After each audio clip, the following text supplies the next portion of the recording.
seen I'm using it just fine. If you truly didn't care, she asked, voice softening, then why did you drag Eddard Stark into your ritual? I don't know anyone else. Do you really expect me to believe that? Her gaze fixed on him, quiet, penetrating.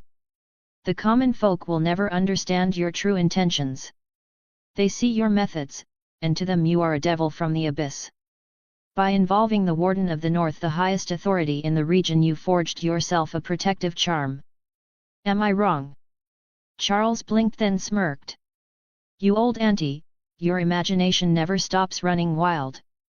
Before she could respond, he abruptly changed the subject. When is the envoy from Dragonstone supposed to arrive? I've been waiting long enough. Perhaps you should ask your protective charm yourself. Annoyed by his earlier comment, Melisandre huffed, turned, and stalked away. Charles clicked his tongue. So much for treating the Lord of Light's so-called messenger with respect. Still amused, he glanced back at the crowd, chuckled to himself, then headed toward Wendell Manderley, who was waiting. That lovely lady seems upset, the fat noble observed. Oh, she is. I made the mistake of mentioning her age. Charles nodded solemnly. She's been sulking ever since. He nudged his horse forward, but a commotion at the gate drew his eyes immediately. What's going on? The guards barked, their voices sharp. The entire street turned to look. The war had just ended. Any disturbance set nerves on edge. Emptying the privies, sire. Northmen besieged too long, the pits are overflowing, the filthy carter explained. Privies. The guard frowned and cracked open one of the wooden barrels. A wave of stench burst forth. 7 hells, get it out of here. Move. Yes sire, we're going. Charles watched the exchange, head tilted. Nothing outwardly strange. But something felt wrong. A castle built over a river needs to leave the walls to dump waste? Since when are medieval people so hygienic? Suspicion prickled. He kept his eyes on the moving cart, his vision flicked over its barrels, then froze on one. A latrine barrel with a hidden slit, likely concealing a person. Charles blinked. That tiny? Someone was hiding inside that? He turned to Wendell. You're sure the dwarf lord is dead? Completely dead. Of course. Shot full of arrows like a hedgehog. Someone even chopped his head off. Wendell sighed. Shame, though. I heard he refused to flee even as our men stormed the walls. Kept shouting that Lannisters don't run. I see. Charles murmured. He looked back at the cart. And flashed his teeth in a cold grin at the suspect barrel. The barrel twitched. Charles chuckled softly. And chose not to interfere. He nudged his horse forward, hooves clacking on the stone. Where are the bodies from yesterday's battle being kept? He asked. Chapter 53, Chapter 53 Wraiths. Chapter 53 Wraiths. Rosemary, clover, a century-old root, and soil taken from a crossroads. Inside one of the river castle's tall towers, sunlight poured through the arched window. In that bright room, a young man stood beside a polished Nanmu table, a brown-gray notebook in one hand, the other hovering over a chaotic spread of bizarre materials. Reading line by line, Charles tossed each ordinary-looking object into a special wooden bathtub beside him, his expression focused, ignoring everything else. By now, the northern host had already set out, marching in haste to relieve their besieged allies. Charles had been invited to join them, of course. But he no longer felt the slightest interest in tagging along. Last night's battle had barely involved real fighting, but the chaos that erupted afterward, that was another matter. Frays, opportunists, local thugs, lurking enemies, every rat had come crawling out of the dark. By the time order was restored at dawn, more than 200 corpses littered the castle. 200 souls. Enough for Charles to finally master all 3 of the spells he'd been chasing. So he stayed behind in the twins while the army marched on. Some northern lords expressed regret, but no one dared question his decision. How could they? After witnessing his power, most of them already viewed Charles as the Northern Army's ultimate secret weapon. But Charles knew exactly what he was. No matter how frightening his reputation, no matter how impressive his theatrics, a paper tiger was still a paper tiger. If anyone ever worked up the courage to tear through the illusion of terror he cultivated, they'd quickly discover 2 or 3 ordinary soldiers could corner and bring to justice the black sorcerer feared across the 7 kingdoms. These foolish mortals, he muttered to himself, amused, tossing the last wild fig into the tub. A full night of using his special status to order people around had been enough to gather every ingredient he needed.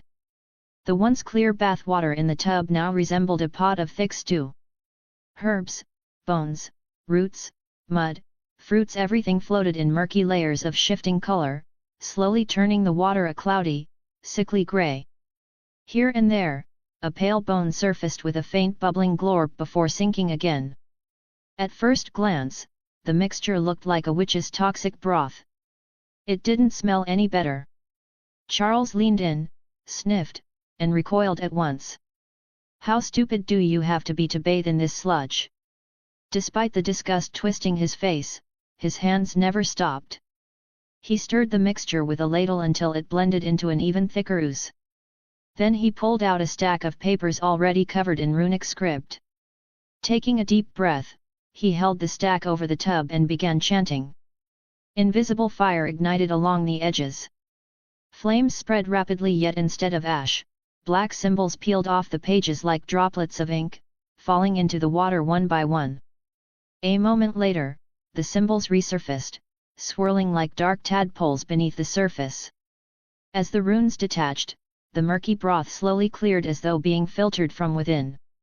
The bones at the bottom gradually dissolved into swirling white filaments, drifting through the water like threads of ghostly silk. By the time the last rune dropped away, the foul, lumpy stew had transformed into a strange, translucent mixture filled with white wisps and black runic motes drifting lazily like living things. Still eerie. Still unnatural. But compared to its earlier state, almost pleasant. Almost. The transformation of the water reassured Charles, if only a little. So he stopped hesitating. With a sigh, he shrugged off his nightrobe, stepped onto a chair, and climbed into the wooden tub.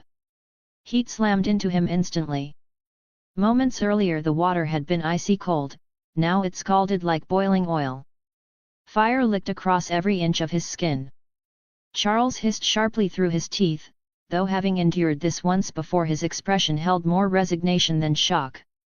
At the same time, countless black tadpoles in the water surged toward him the moment his body submerged, swarming like a living storm. A prickling sting spread through him, layering atop the burning pain until he could no longer tell where agony ended and numbness began. Heat and stinging intertwined. White threads spiraled around him like tiny whirlpools. Black runes crawled up his limbs, his torso, his neck, each one wriggling and burrowing into his skin until the water beneath him, little by little, turned crystal clear once more.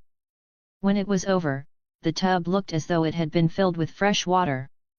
And Charles looked nothing like himself.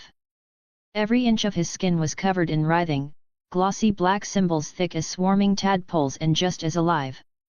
They slithered over him in chaotic patterns, winding around his arms, his chest, his back, even his cheeks and throat, forming dark chains that bound him from head to toe. The pain faded. Then vanished. Charles exhaled slowly and climbed out of the tub. If I add any more of these things, I'm going to turn into a full-blown dark-skinned uncle. He glanced down at himself, a momentary thought flashing through his mind. His once pale skin was now so densely cloaked in black markings that almost none of his original color peeked through. After dressing, he stepped across the wooden floor, each step creaked loudly. The runes made him heavier literally. It felt as if someone had hung several 100 pounds of stone across his shoulders. Annoying, yes, but hardly debilitating. He drew his black cloak over his shoulders, letting the fabric conceal the patterns, and headed out. As he walked through the castle halls, soldiers straightened instinctively. Some, emboldened by the presence of their comrades, managed a loud, shaky greeting. Charles nodded back when addressed. Most, however, lacked such courage. They simply held their breath as he passed, a mixture of fear and relief flickering across their faces. When he stepped through the inner gate, a squad of guards automatically fell in behind him, assigned by the Castellan, per Ned Stark's explicit instruction before leaving the castle. Even beyond the keep, the reactions were the same, with one peculiar exception. Thanks to a certain red-robed ant, a surprising number of commoners now regarded Charles with awestruck, borderline fervent admiration. Charles found it irritating. The soldiers trailing behind him found it downright shocking. Ignoring every kind of gaze, fearful or worshipful, he continued forward until he reached a secluded, fenced-off training ground on the edge of the castle. All the corpses from yesterday's nightmarish chaos had been dumped here. The place stank of death and abandonment. To everyone else, this was refuse. To Charles, it was treasure. He ordered the guards to wait outside, shut the wooden gate behind him, and inhaled deeply as he stepped toward the piled bodies. Dash. The harvesting began. Dash. You have absorbed a remnant soul from a Lannister soldier. Under the influence of the runes, your spirituality has shifted slightly. You have absorbed a remnant soul from a Tully Town blacksmith. Under the influence of the runes, your spirituality has shifted slightly. You have absorbed a remnant soul from a nameless corpse in the Twins. Under the influence of the runes, your spirituality has shifted slightly. One after another, the notifications echoed in his mind. Under the sunlight, Charles walked among corpses while whispering low, eerie incantations. Faint sobs and wails rose in answer. Had anyone been watching, they would have seen translucent, face-shaped wisps of smoke rising from the bodies, only to streak toward Charles and disappear into him. But no witnesses remained. The guards had fled long ago, terrified out of their wits. Soul after soul surged from the dead, drifting like ghostly insects swarming around Charles, circling him, merging into him. His expression remained solemn. His pace slow and steady. When the last thread of soul finally slipped into his body, a tremor ran through him. A cold chill rippled outward, as if summer had suddenly plunged into winter. Charles frowned. Something felt wrong. He lowered his gaze to his left palm. The tiny runes etched there began bulging upward, writhing, pulsing. Something beneath them was pushing, pushing. What the hell? Suddenly a distorted human face surged out of his palm, formed of mist, snarling silently, its features stretched and covered in a net of black symbols. It lunged for him. Only to be yanked backward at once, dragged into the darkness by chains woven entirely of runes. Charles blinked, startled. Then it was gone. As if it had never happened. Was that real? He stood frozen for a moment, mind racing until hurried footsteps sounded behind him. He turned. One of the guards, previously frightened off, ran toward him, pale but determined. Something you need? Yes, sir, someone seeks an audience with you, Sir Constantine, the soldier stammered. Who? A guest of Lord Bolton. He's come from Harrenhal. An old man named Qyburn. Dash. Chapter 54, Chapter 54 Kindred Spirits? Chapter 54 Kindred Spirits? A man named Qyburn. Estimated age, 55-65. Breathing slightly labored, likely mild airway issues. Seems to be in unusually good spirits. Information flashed rapidly before Charles's eyes as an elderly, stooped man in a grey robe shuffled into the corpse-strewn training yard under a soldier's guidance. His hair was a washed-out grey, and he walked with hurried, eager steps despite his age. Greetings, Sir Cranston. The old man's voice was respectful, almost overly so. His cloudy blue eyes swept up and down Charles's figure, lingering especially on the countless black runes crawling across his skin. Curiosity practically glowed in those tired eyes. Hello, sir. Charles inclined his head politely. He was just about to ask what the man wanted when his cheek trembled. A distorted, ghostly face burst through his skin, snarling silently before being yanked back beneath the runes. It happened fast, too fast for Charles to stop it. But not fast enough to escape the old man's notice. Charles's expression darkened. Seriously? When I'm alone it behaves, but now, with someone watching, this thing chooses now to act up. He glanced at Qyburn, expecting fear or disgust. Instead, the old man looked delighted. Magnificent! Absolutely magnificent! Qyburn nearly trembled with excitement. I found no ghosts in Hellblazer, but here I see proof with my own eyes. Souls truly exist. Those grey-clad sheep kept denying it, but it is their ignorance speaking, not truth. His enthusiasm only grew, and his tone became even more deferential than before. Grey-clad sheep. Charles blinked. He did not know this man, everything he said felt inexplicably disconnected. And why was he here, exactly? The citadel, Qyburn sniffed. Those sheep in grey robes. Pretentious, close-minded, and no different from ignorant peasants. Animals with delusions of wisdom. That at least rang a bell.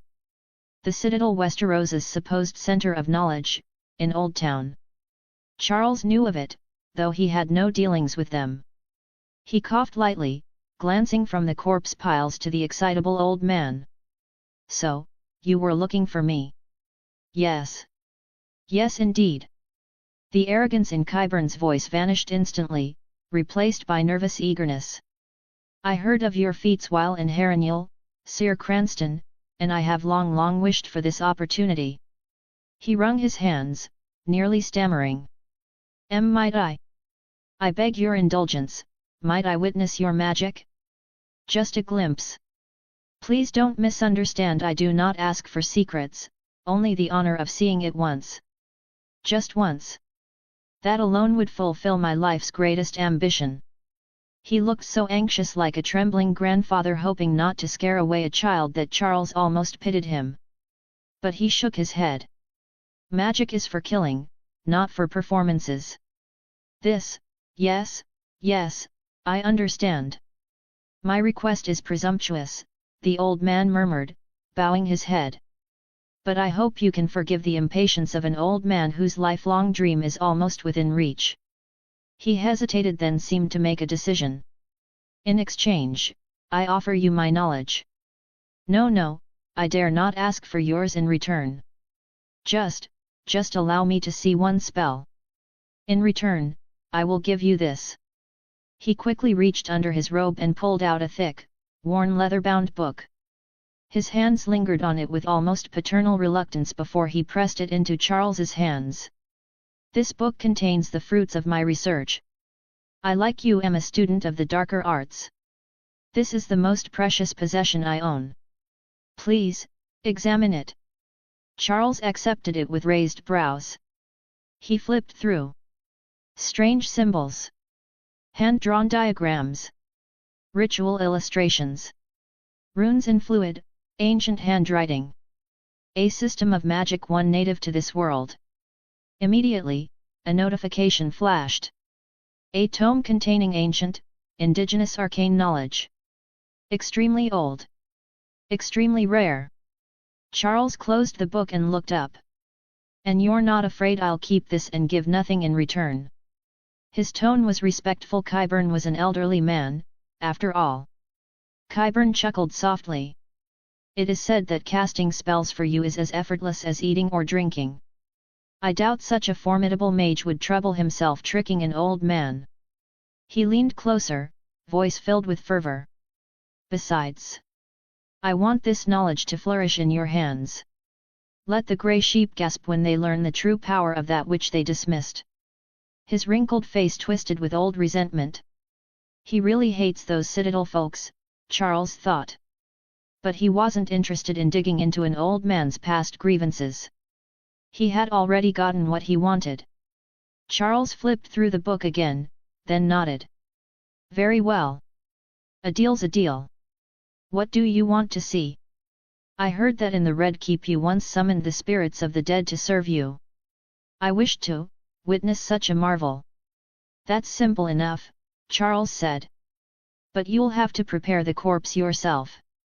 The old man froze, then glanced around at the piles of bodies. Are these not suitable? They've been dead too long, Charles replied bluntly. If you want a broken, half-functional version, I can oblige. The truth was, their souls had already been absorbed, their shells could only produce stiff, useless skeletons. Since he'd accepted the old man's treasured book, Charles felt at least some obligation not to cheat him. No. Entire complete. Nothing broken. Qyburn nodded frantically, then turned and shouted toward the fence. Moments later, a short, grey-robed boy sprinted around the corner. This is my new apprentice from Harrenhal Joey, Qyburn said with grandfatherly gentleness, patting the boy's head. Come, greet the sorcerer. Greetings, my lord sorcerer. The apprentice bowed. And in the instant he lowered his head, a flash of silver arced across his throat. A razor-thin line of red appeared then burst open. The boy's eyes widened, mouth gasping soundlessly, still carrying the shy, awkward expression from a heartbeat earlier. He clutched his neck, stumbled, and collapsed onto the ground. Blood streamed through his fingers. His gaze lifted toward his master, confused, terrified, pleading. But the light in his eyes dimmed rapidly, and his legs spasmed once before falling still. A spreading pool of blood darkened the dirt. Charles's eyelid twitched violently. He stared at Qyburn, who showed not even a flicker of emotion. Why would you do that? Charles demanded, utterly baffled. He had assumed the old man wanted the apprentice to fetch a fresh corpse, not become one. Qyburn looked genuinely puzzled by the question. A sheep should feel honored to contribute to great work. Seeing Charles's dark expression, he added, even more confused. As a fellow practitioner of the black arts, I thought this would not trouble you. Black sorcerer is what others call me, Charles said coldly.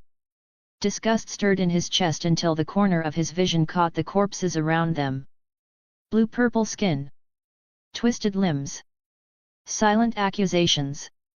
They were reminders of what he had done, what he was doing, and what he would continue to do. He was in no position to condemn anyone. In truth, this was merely the pot calling the kettle black. T/N, don't you dare spam that. Charles exhaled slowly. I'll cast the spell. You'll watch. After the deal is done, your apprentice will follow you as long as you want. His tone lowered, turning icy. And if possible, I prefer not to see you again. Qyburn blinked, clearly not understanding the reaction, but Charles no longer cared. He began chanting.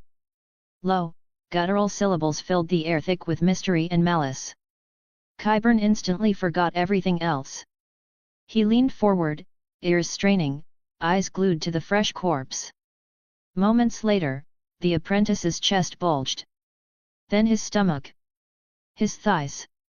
His forehead. With a wet crack, pale bones burst upright from within the body, sitting up like a beggar rising from a mound of trash, flesh and organs sliding off in clumps. Incredible, the pinnacle of the dark arts. Even a man who had dissected living subjects could not suppress a jolt of fear and quickly, fascination. Qyburn circled the skeleton with gleeful excitement, poking and prodding, muttering madly to himself. He's a lunatic, Charles concluded flatly. He glanced at the book in his hand and briefly regretted the exchange. Only briefly. After commanding the skeleton to follow its new master, he turned and walked away without another word. Same kind, perhaps. But Charles had no intention of keeping this one close. Chapter 55, Chapter 55, Blood Basin. Chapter 55, Blood Basin. Silver-trimmed purple unicorn banners. Golden wreath banners. Sheaves of wheat banners. Blue scarab banners. The standards of the great houses of the Westerlands whipped violently in the wind, circling a river-bound fortress like a ring of wolves around a wounded elk. Columns of soldiers slogged into the water under the harsh commands of their knight officers. Their legs sank deep into the riverbed muck as they charged toward the stone stronghold rising from the current. Arrow storms rained down from the fortress at the river's center. The shrill whistle of fletching sliced overhead like fireworks cracking through the sky, sharp, relentless, deafening. Yet not a single man in the river faltered. More than 30 soldiers were cut down in moments. Bodies toppled into the churning water, and those behind, unable to stop in time, tripped over the dead and vanished beneath the surface, removed from the battle before they even reached the walls. One man took an arrow to the shoulder. Reflex drove him a step sideways right off the safer path carved out by the vanguard's repeated crossings. His boot sank into a hidden spike trap. Pain shattered his balance, and he plunged into the murky river. Before he could rise, the press of men behind trampled him into pulp. His blood billowed into the mud-dark water and blended away just as quickly beneath the stampede. Others died clawing up ladders, charging the bank, or writhing under blazing oil poured from above. Corpses were kicked aside like rags in the mud. Crows circled overhead, refusing to leave as the stench of blood thickened, old blood not yet washed away before new blood replaced it. House Lannister's host had been besieging this river-locked city for days, first unable to land, then fighting tooth and nail just to gain a foothold, then being thrown back again. Their constant assaults filled the air with battle cries, metal screams, and death. Arrows. Stones. Men waiting, slipping, drowning. The peaceful river city had become a cauldron of violence. They should have broken through soon. Riverrun's outer defenses were beginning to buckle. But then a messenger arrived, and the entire war shifted. Inside the Lannister war tent. Storm clouds smothered the sky. Inside the command tent, Westerland's lords packed the space, arguing over one another at full volume. One man scares off thousands? Even the White Walkers wouldn't swallow a lie like that. Whether the others believe it doesn't matter. We need to decide whether we do. I don't believe a word of it. Nor I. What kind of black sorcerer could possibly? Lord Tyrion would never invent something like this. Unless the enemy forced him into it. I want to know if that Toad Witch's potion actually worked. Arguments piled on top of arguments, none leading anywhere. Ravens had been sent from Riverrun before the city fell, then carried again by courier from Golden Tooth to the Lannister host on the river. The rumor spread like wildfire. One black sorcerer had single-handedly terrified 2,000 mountain clansmen into fleeing. And the North's army was marching south with alarming speed. Panicked, every lord abandoned the siege lines and hurried to the command tent. But after all their shouting, there was still no conclusion. At last, the quiet, heavy presence at the central table stirred. A broad-shouldered, bald man with pale green eyes and a trimmed gold-streaked beard finally spoke. Send word to Sir Clegane. Recall the Riverlands raiders. Have him rejoin the main host. Before the lords could react, he continued. Sir Craghall confirmed that not a single raven has flown into Riverrun these days. I swear on my house's honor, my lord, our archers shot down every one. Good. The old lion nodded. Send another message, Riverrun is to release Sir Jaime.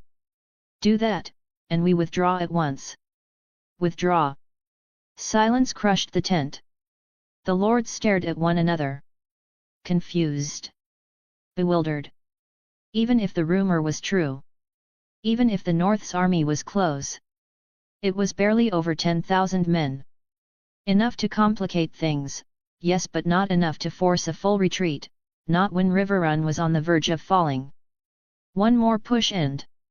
My lord, I believe one noble began. You will carry out the order. The bald general's cold stare cut him off instantly. Yes, my lord, the man murmured, bowing quickly. The old lion turned away, gaze settling on another figure seated at the table's corner. How goes Lord Renly's march? Still dragging his feet, my lord. Slow as ever. But eventually he must arrive. I believe we should prepare early. We should indeed. The old man narrowed his eyes and motioned for parchment. A scribe rushed forward as he began writing a sealed letter, swift, sharp strokes of a man already several steps ahead. The sealing wax hardened slowly.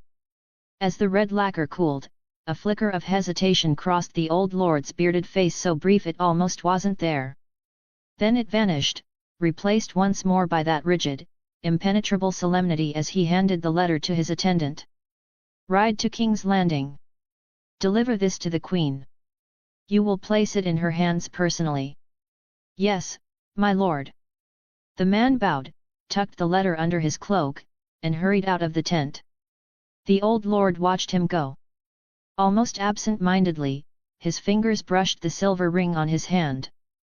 A complicated shadow crossed his expression. All for House Lannister, he muttered under his breath, perhaps to justify himself, perhaps as a prayer. And like a mask snapping back into place, his face returned to its usual austere calm. Dash! Black blood dripped from Charles's wrist, falling into a polished silver basin filled with clear water. The moment the droplets hit the surface, they spread like liquid ink, staining everything in obsidian black. Blood that should have been crimson now ran dark and cold. The dense web of secret glyphs that had covered his body, the same sigils that caged the collected spirits inside him, had twisted the very nature of his blood. A faint chorus of distant wails seemed to echo from each drop, though perhaps it was only dripping water, or imagination. Still, the sound crawled beneath the skin. The blood kept flowing. The sigils dimmed with it. From pitch black to ash grey to faint traces, until finally they vanished altogether. Red blood welled from the wound at last. The runes were gone. What remained inside the basin was a bowl of pitch-black water, dense with trapped souls. A basin of darkness. A basin of ghosts. Charles stared into it for a moment, then inhaled sharply and plunged his head into the liquid. His face broke the surface. And did not meet water. No drowning. No breathlessness. Instead, it was like shoving his head through a veil into a hollow cavern, quiet, cold, oppressive. Moist air brushed his skin. A chill wind whispered across his ears, carrying dozens of thin, fragmented murmurs. Charles opened his eyes. His chamber was gone. He stood floated in a sealed, lightless underwater world. Below him, endless black. Around him, shadowed currents, drifting in a slow, heavy murk. And scattered everywhere. Shapes. Hundreds of them. Thousands. Ghosts. Some expressionless. Some contorted with agony. Some drifting aimlessly. Some thrashing or silently screaming. They made no real sound, only a soft, collective humming that vibrated like a chill through the water. They were the souls he had absorbed. Bound. Trapped. Condemned to drift in this internal abyss. When Charles's presence entered their realm, the sky above the darkness rippled. And a massive human face appeared, its eyes blazing like twin searchlights cutting through the gloom. The ghosts recoiled instantly, fleeing from the sweeping beams. But the world was too small, no matter where they fled, the light found them. Charles saw everything clearly. Half-transparent upper bodies. Tails dissolving into smoke. Grey trails curling as they drifted. A nightmare of half-formed souls. And one among them defied the fear. A massive figure shrouded entirely in roiling black mist shot upward toward Charles's face in a frenzy, jaws gaping as if to tear away flesh. But a black net materialized instantly, blocking it. A net woven from writhing runes. The ghost slammed against it again and again, but the runes pulsed angrily, emitting black vapor that made the spirit's smoky form shudder violently. Forced back, the spectre retreated, but its hate-filled scarlet eyes glared upward with pure venom. Charles recognized it instantly. The same face that had twice burst from his skin to startle him. The angry one. The stubborn one. Information flickered before his sight. Soul of an unknown corpse from Lone City. In life he suffered deep humiliation. In death he harbors only hatred. Figures. Charles studied the spirit, the creature bearing ghostly teeth at him, but he soon remembered his purpose and began reciting another incantation. Dark whispers rolled through the abyss. The ghosts convulsed. Their forms warped and cracked. Faces collapsed inward. Hands dissolved. Bodies crumbled like rotting plaster. They weren't appearing to weaken. They were truly disintegrating. One by one. Then dozens. Then hundreds. Until the black water filled with a storm of drifting grey ash, swirling like a dead sea. When the destruction ended, only two figures remained intact. One the raging spirit, trembling in a corner. Two a white-robed ghost, kneeling as though praying. It still retained some sense of self, whispering with frantic devotion. More text flashed before Charles. Spirit of a preacher. Devout. He despises your existence. Charles snorted. You hate me? I didn't even kill you. But he shook off the irritation. He had what he came for. The ritual selected the suitable candidates. Now it was time for the second phase. Charles lifted his hand and began the next incantation. Tongue of Oaths. The easiest to cultivate, just needed enough souls. Phantom's Veil. Required the right spirit depending on what identity he wished to imitate. Good, evil, righteous, wicked, the mask reflected the chosen soul. Wraith Substitute. Flexible. Almost any spirit would do, but Charles had already chosen his target. And after the mass purge he had just performed, well, his options were conveniently limited. Perfect. Chapter 56, Chapter 56 Native Sorcery and Departure. Chapter 56 Native Sorcery and Departure. Your spirituality is now hidden beneath the phantom's veil. Your appearance has subtly changed. Your speech is strengthened by the tongue of oaths. Your words carry greater weight. Your spirit is protected by the Wraith Substitute. Certain curses, vows, and spiritual attacks can no longer harm you.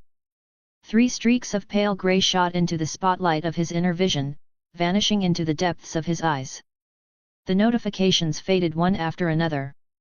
Charles withdrew his face from the basin. The cold, suffocating pressure of that ghost-filled darkness vanished instantly, replaced again by familiar warmth, the crackling fireplace, the stone walls, the folded towel, the bright sunlight streaming through his window. As if the other world had never existed. He glanced down. The silver basin now held nothing but clean, still water. His own reflection rippled on the surface, his face the same, yet somehow, different. Let's see how well it works. With that thought, Charles stepped outside. Dash. The servant waiting outside bowed deeply. When Charles greeted him in return, the young man hesitated, blinked, and stared. Because standing before him was not the terrifying, gloom-shrouded black sorcerer whispered of in every tavern. Instead, he saw a bright-eyed, warm-smiling young man whose presence felt almost comforting. Like a burst of sunlight. Am I seeing things? The servant scratched his head in confusion as Charles walked away. Charles descended the stairs and stepped out of the tower. A squad of guards immediately fell in behind him.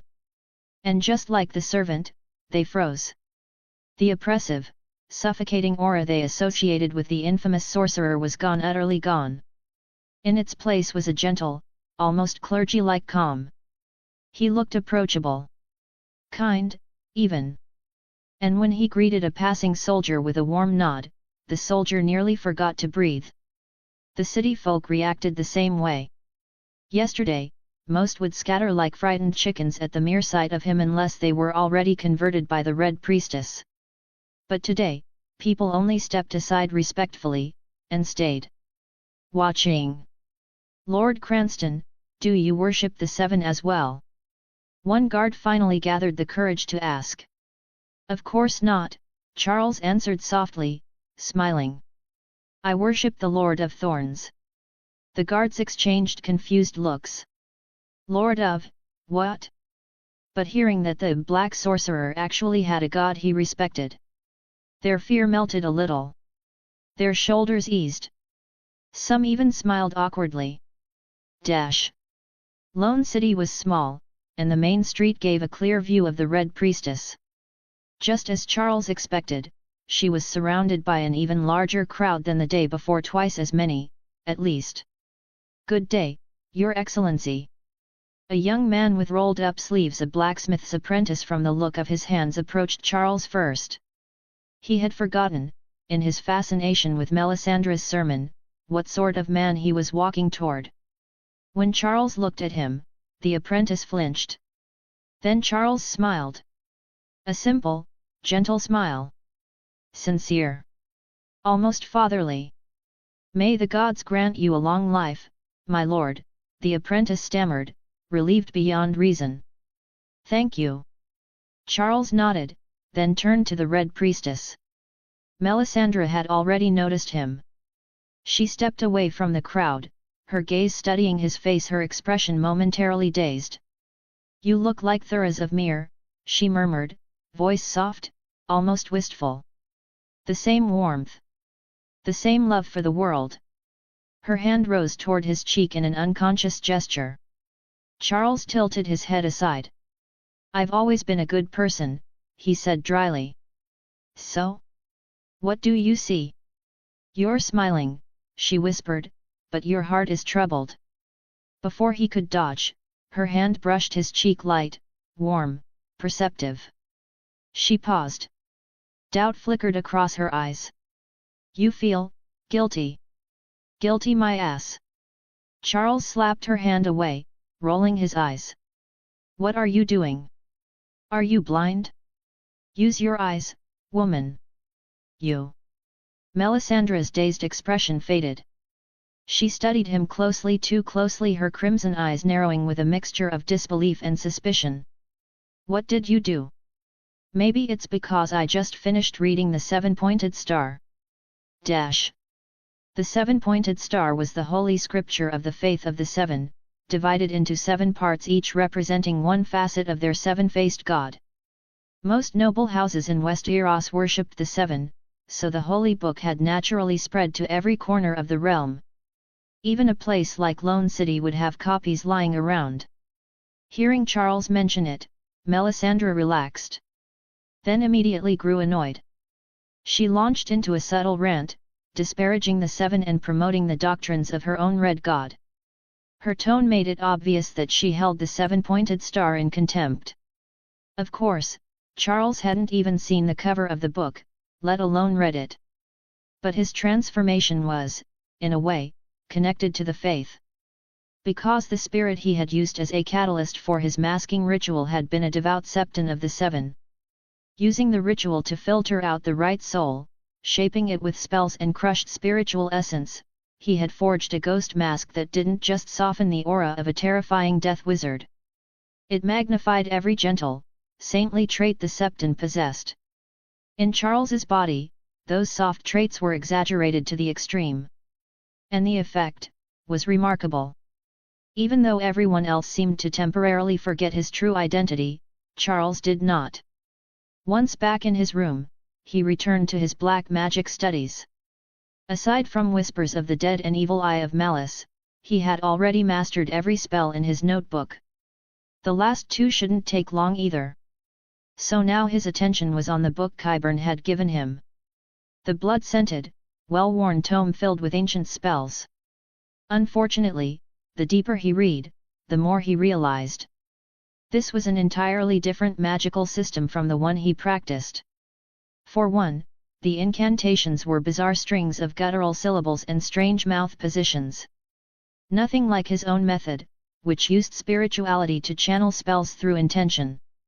And the spell requirements? Eye of Newt? Graveyard mud? Bone powder? Moonlight collected from crossroads? Even the simplest spell, something akin to his bone of resurrection, demanded half a dozen ritual ingredients. And the incantations were a nightmare. One annotation left by a frustrated scholar read: "Learning these chants cost me an entire long summer. When I finally snuck into the graveyard to test them, all I gained was the mockery of crows and the cemetery keeper's boot." Still, although the chanting was incomprehensible, the treatise's insights into magic theory greatly broadened Charles's understanding. It even sparked an idea. Could the reason bone resurrection refuses to level up be because of the incantation? Maybe I should modify it, or lengthen it. Lost in thought, he flipped deeper into the thick tome. That was when a servant arrived. "Lord Bolton invites you to a dinner banquet, my lord. He hopes you will honor him with your presence." What does he want this time? Charles frowned. For the last 2 days, the emotionless man had invited him to meals over and over. Once or twice was fine. But every day? He wasn't a beautiful woman. He was a pale, leech-loving psychopath. What was there to dine about? Is this what they call attracting your own kind? Charles had grumbled before. For some reason, he seemed to draw lunatics like flies. Melisandre. Qyburn. Roose Bolton. Who next? Night King?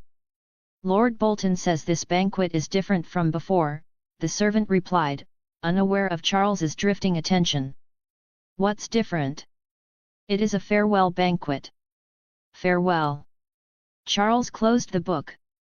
"The army is leaving Lone City," the servant said.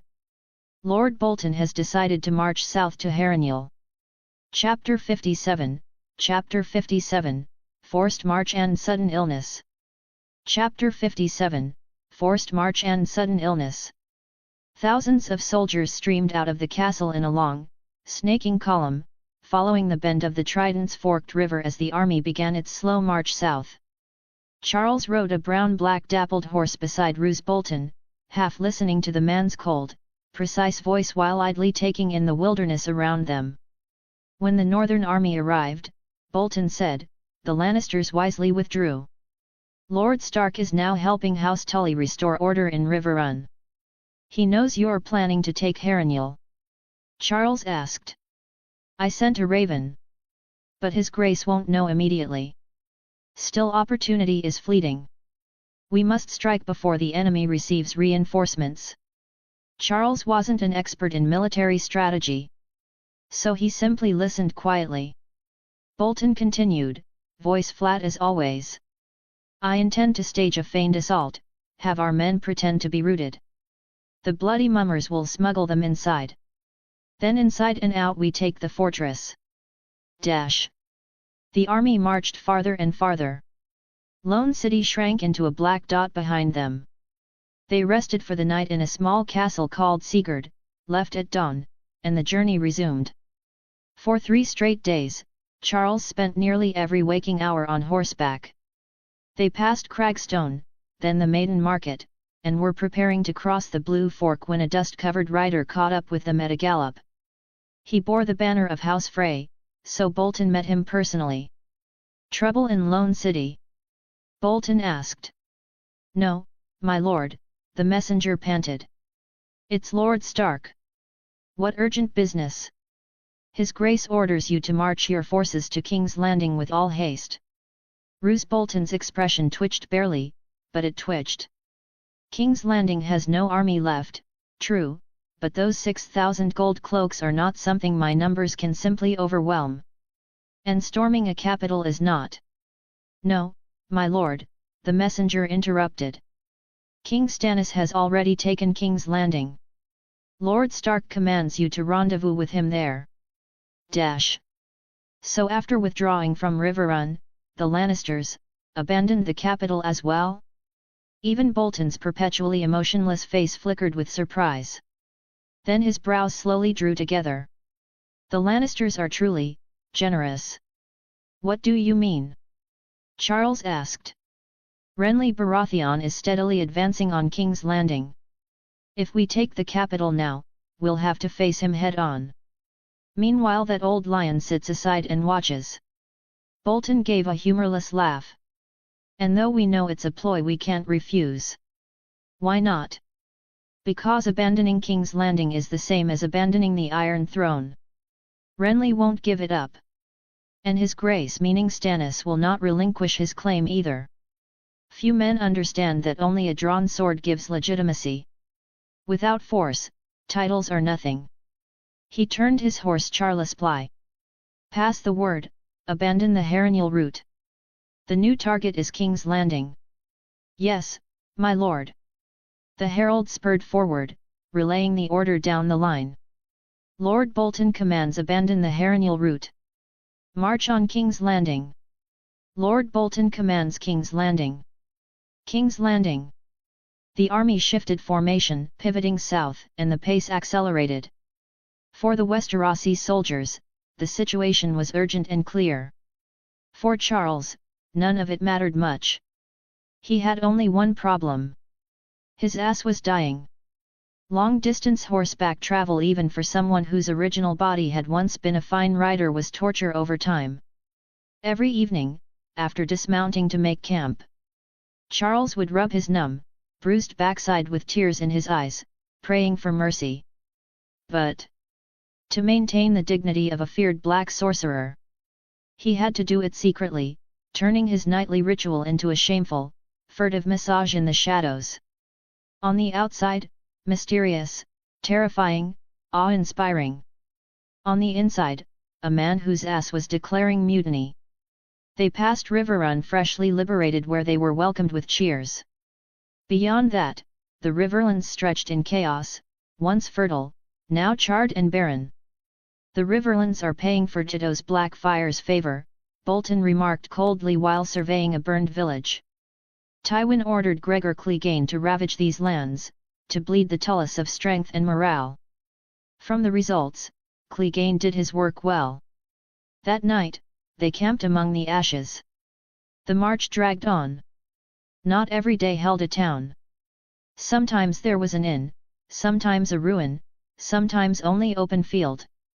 Endless hours on horseback, day after day. Even the sights of a medieval world grew dull. Charles longed to settle down somewhere, anywhere, so long as it wasn't a saddle. Reading was impossible on horseback. Only during brief rests could he glance at his book.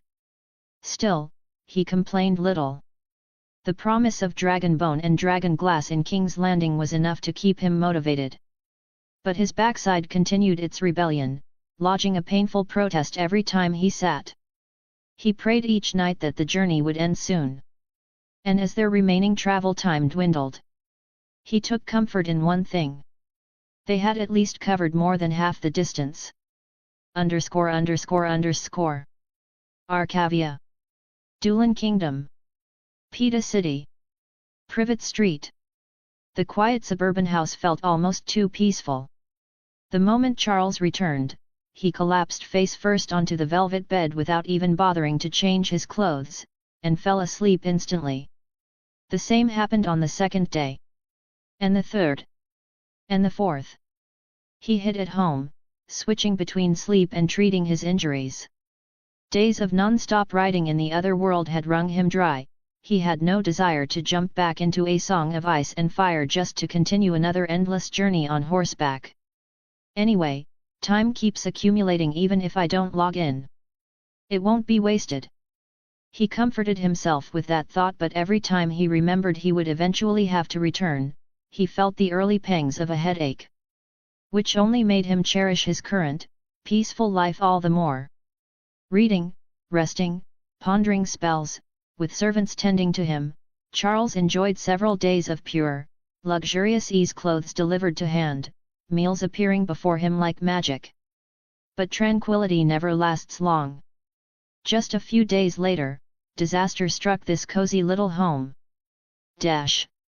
Night fell quietly outside the window. A gentle breeze stirred the pale blue curtains, moonlight pooled like cold silver across the windowsill, illuminating a pot of white narcissus in a soft, icy glow. Am I going to die? The girl lying against the pillows, hugging her little teddy bear, raised her pale face toward Charles as he entered. Her long brown curls spilled loosely around her shoulders, but her normally bright blue eyes stared at him with hollow despair. She had always had a hidden illness, but she used to look lively enough. Now she looked like a child struck by a sudden, terrible fever, dry, cracked lips, dim gaze, too weak to even sit up. Just yesterday she'd shyly offered him her cheek to pinch. Today, she could barely lift her head. Charles finally understood what people meant by illness falls like a mountain. You're not going to die. You just need rest, and to keep taking your medicine. Charles held her small, frail hand and sat down at the bedside, speaking softly. You're lying. The girl blinked at him. Every time you lie, your eyes squint. I noticed long ago. That's nonsense. Children shouldn't talk such silly things, Charles muttered, embarrassed. Then quickly changed the subject. Rest well. You'll feel better tomorrow. I promise. He leaned down and kissed her forehead gently before standing up. But the girl suddenly grabbed his hand, her tiny fingers trembling. I don't want to see my mother. Her voice was barely above a whisper, her little face tight with fear. She's scary. I don't want to see her. His aunt's death had traumatized her? Charles sighed silently.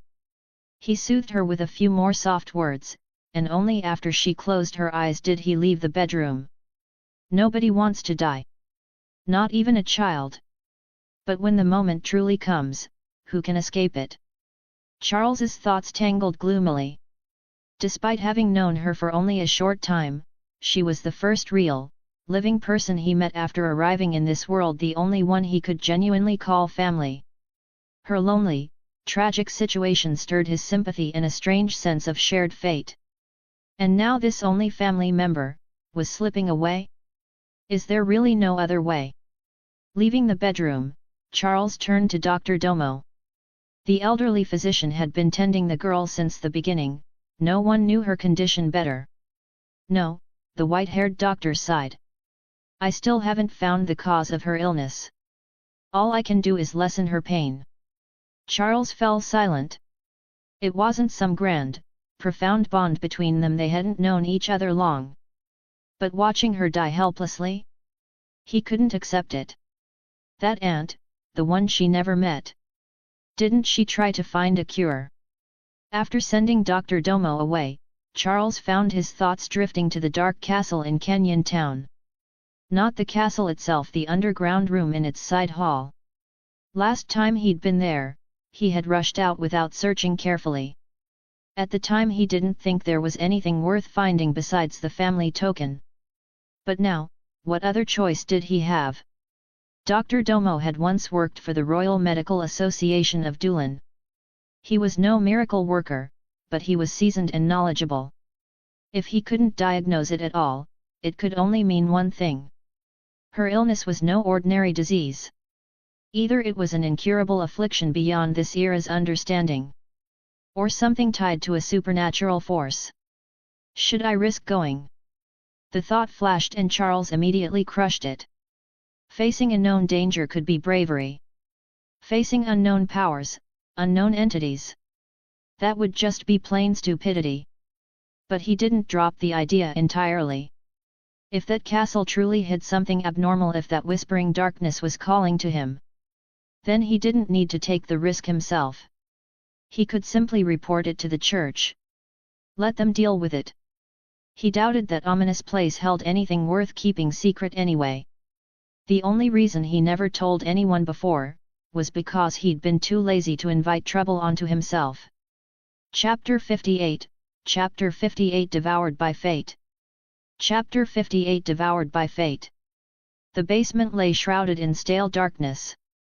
Books were scattered across the stone floor, sheets of paper covered in scribbles and cryptic notes littered the desk in complete disorder. Not a sound could be heard. A quill lay abandoned at the edge of the desk, its tip still wet with ink, the half-written sentence below it frozen mid-stroke as if its owner had been writing something important, only to be interrupted and forced to leave in a hurry. In the corner of the desk sat an unremarkable glass sphere. Its dull, smoky grey surface made it look insignificant, yet the occasional swirl of murky mist inside hinted that it was anything but ordinary. I'm not sensing any hellish presence here.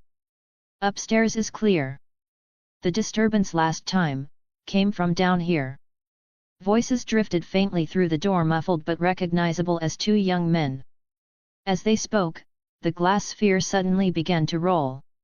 It slipped off the desk with a soft thunk, paused on the floor, and then, unnaturally, began to roll again smoothly, purposely across the perfectly flat stone tiles. The grey sphere blended almost seamlessly with the dusty floor. When the door creaked open and the two men entered, neither noticed it. And so the sphere continued its quiet journey, rolling, rolling, until it stopped right in the path of one particular young man. I swear, the anomaly was right here, Charles said, puzzled. But now it's just gone. Probably a drifting wraith, the white-suited youth replied casually. They never stay in one spot. Wandering tourism. I guess being dead hasn't ruined their holiday plans. Charles's joking died mid-step as he felt something under his boot. He shifted his foot and glanced down. A grey glass sphere stared up at him. It looked perfectly ordinary. Charles picked it up, turning it between his fingers. Nothing strange at first glance. But then true sight flashed a warning across his vision. A glass orb containing spiritual power. Be careful, it may harbor hostility toward you. Hostility? From a glass ball? Charles frowned, about to hand it to Elliot for inspection when a streak of grey light exploded from the orb too fast for him to react. It shot straight into his eye. Charles cried out. What happened? Elliot turned at once, frowning as he approached. Did something hit you? And no, probably just imagined it. Charles blinked rapidly. But he was rattled. He could have sworn he heard someone screaming. He stared back down at the orb. The smoky grey was gone. It had turned completely transparent. No more alerts from true sight. No trace of supernatural energy. Charles hesitated, then tossed the orb onto the desk and turned toward the nearest bookshelf. Hope there's something useful here, he murmured, and began to search. Earlier, before descending to the basement, he'd thoroughly ransacked the castle for clues, finding nothing but legends, folklore, nightly ballads, nothing helpful. Elliot, noticing how engrossed he was, finally spoke up. You should take these books back and look through them later. It's getting dark. Traveling at night is a demon's delight, not a wise decision. Fine, Charles admitted, snapping shut the book. But with this many, our carriage won't fit them all. We can hire another locally, Elliot replied. Then he added, almost reluctantly. I found no supernatural trace in the castle. Still, I don't recommend you stay here. Why? Charles asked. Elliot was not someone who spoke without reason. I'm not sure, Elliot said, brow furrowed. But that mayor we met when we arrived, something about him isn't normal. Upon leaving the castle, Charles subtly studied the sleazy mayor again. But the man seemed painfully ordinary. Even true sight gave no unusual reading. Still, Charles wasn't arrogant enough to dismiss Elliot's instincts. True sight showed nothing. But that only meant whatever was hidden lay beyond its conceptual knowledge.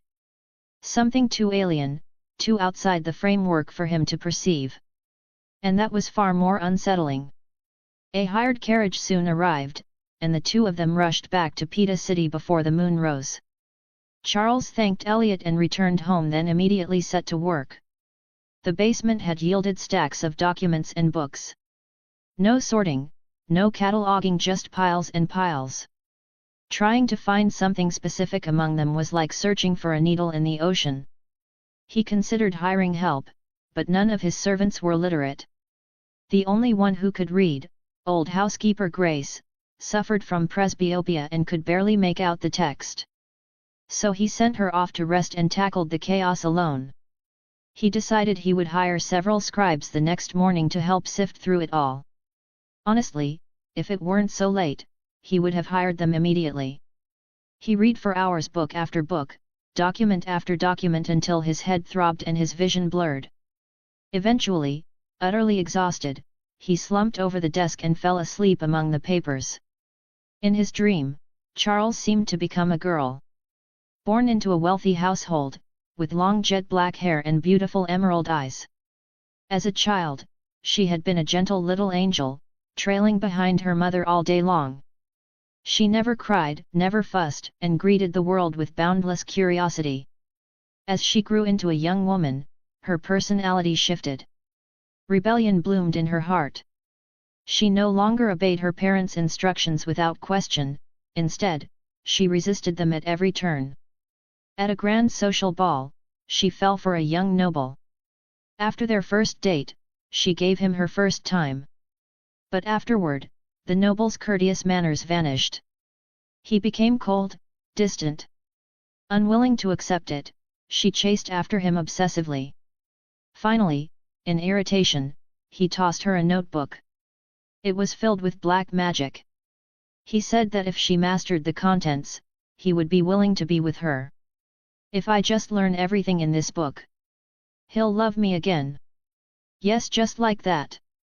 And so the girl plunged into study. Day and night, she shut herself indoors, never going out, never attending another social event. Her family noticed her change, but no amount of strict scolding from her father or gentle persuasion from her mother could stop her descent into obsession. One day her younger brother stumbled upon her secret, but she threatened him with her own secret in turn, and so the matter was quietly buried. Time passed. Life regained its normal rhythm, and the girl grew into a refined noble woman.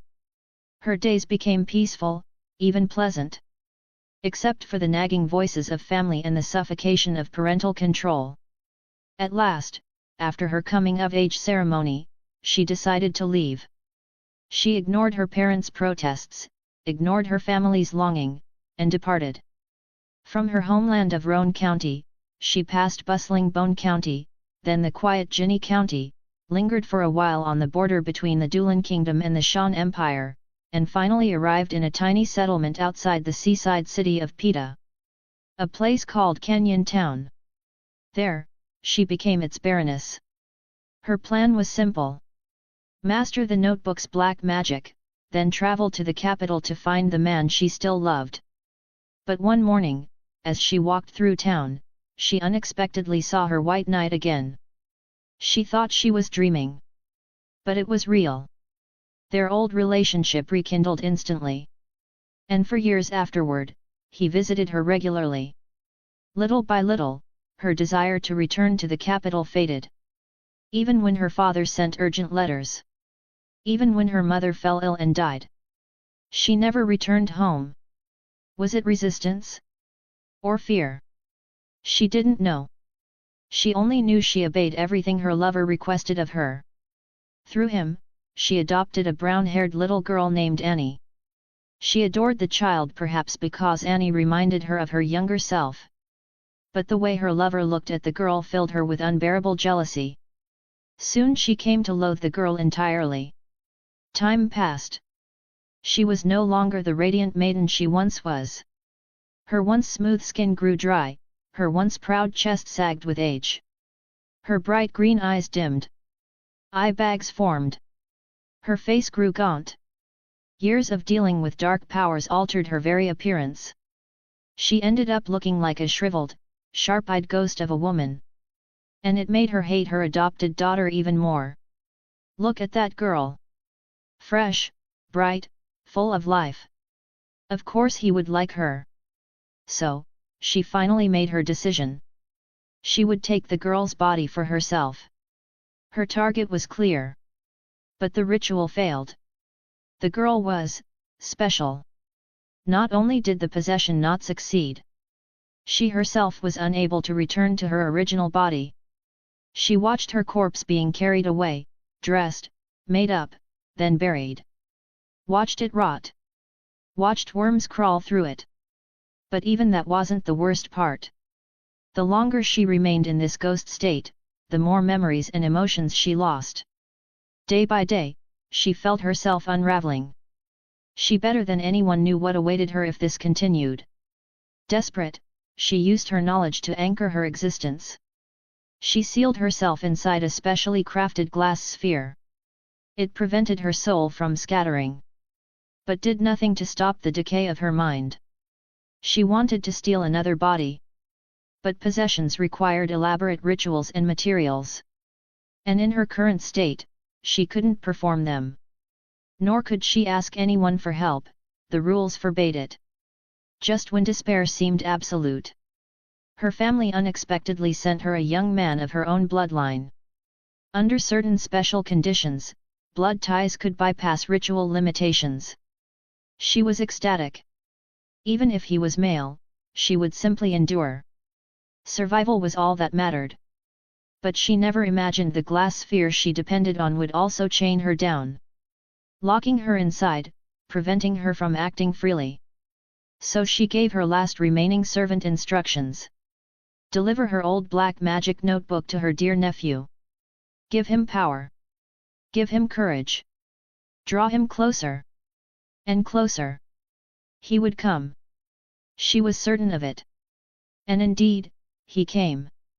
But to her shock, he resisted her soul whispering entirely. She watched him walk away. Watched him leave the castle gates. No matter how she strained her fading spiritual power, he never turned back. Her despair was absolute. Will I be trapped here forever? Days turned into nights. Nights into endless darkness. Her lover, once a frequent visitor, hadn't appeared for ages. And even if she knew other practitioners, in this weakened state she dared not reveal herself. Would she simply rot here for eternity? Then, unexpectedly, her beloved nephew returned. Even though a young Thorn Church demon hunter was with him, that didn't matter. The boy was only a novice of the first circle. Nothing compared to her abilities in soulcraft. He would never notice her presence hidden inside the sphere. So she trembled with excitement. She rolled. She tumbled. She inched closer and closer toward her adorable, precious nephew. As long as his eyes landed on her. As long as he saw her. As long as he. Repeating the mantra over and over, she rejoiced as he finally looked down at the sphere beneath his foot. Her chance. She sprang forth. The moment she shot into his eye, she felt euphoria. The exhilarating rush of entering a living soul. It was her first time experiencing such a thing. She dove deeper, zigzagging through streaks of pale grey light in a vast, bottomless darkness. In moments, she reached her destination. A dark abyss. Empty. Except for one glowing humanoid form floating at its center. Eyes closed, bathed in a serene inner glow. The youthful features unmistakably belonged to her nephew. To her, it looked like the most delicious feast in the world. His spirit radiated a sacred light that puzzled her. But remembering the church hunter beside him, she dismissed the thought. Driven by desperate hunger, she lunged. But the moment she touched the surface of his soul, even before reaching the core, the light twisted. In an instant, the gentle glow transformed into a figure wreathed in raging black smoke. A vengeful wraith. Horrified, she had no time to stop herself. She collided head-on. Black malice tore into her fragile spirit. Her vision blurred. Thoughts scattered. Darkness swallowed everything. I tried to possess a wraith? No, the wraith substitute? Phantom veil? How? How is this possible? He's only. Her scream was swallowed whole. Her consciousness collapsed. Consumed entirely by the darkness. And then, she was gone. Chapter 59, Chapter 59 Bloodline and Return. Chapter 59 Bloodline and Return. What a strange dream! While eating breakfast, Charles was still mulling over the long, tangled dream he'd had the night before. Inside the dream, the scenes had felt vivid, so real it was as though he had lived an entire lifetime. But once awake, everything became smeared and fragmented, as if someone had slapped mosaic filters over every memory. He only remembered one thing clearly. He seemed to have become a woman. A love-struck, brainless woman. Who ran away from home for love, then started practicing black magic. Kind of like me, isn't it? A woman with something seriously wrong in her head. Still thinking about it, Charles saw the maid carrying breakfast upstairs toward the girl's bedroom. After a moment of hesitation, he put down his utensils and followed her. The sight inside made his heart sink. Annie's face was paler than the day before, so pale she was panting just from greeting him. That faint, fragile breath only deepened Charles's unease. After exchanging a few gentle words, he instructed the butler to go to the Pita City Education Association and hire a batch of copyists.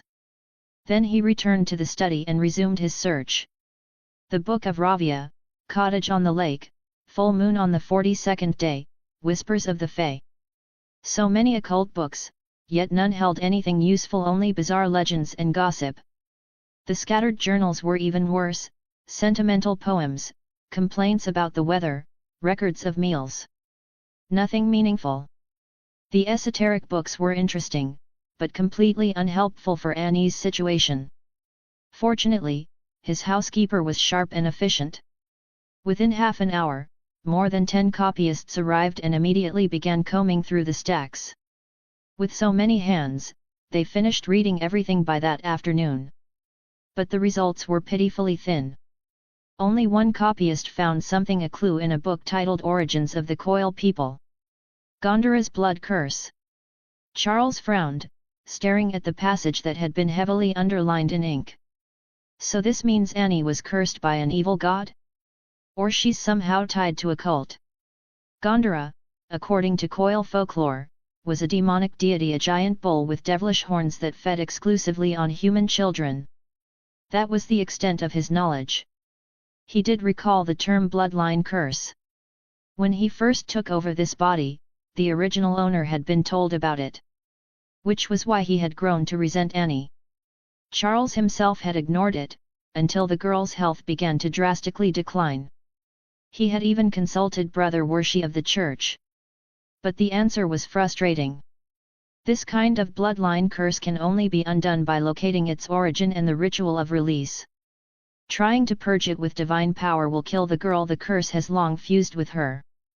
Thus Charles had turned to mundane medicine, hoping for a miracle. It had clearly failed. But now, had they actually found the origin? Before Annie was adopted, she lived in Tideshire, right? That town is where most of our county's Coil folk gather. And in Coil legends, this entry appears. The sharp-eyed copyist pointed to the marked lines. So I focused on this mythology book. Your lady aunt wouldn't have marked something casually. I believe the chance is very high.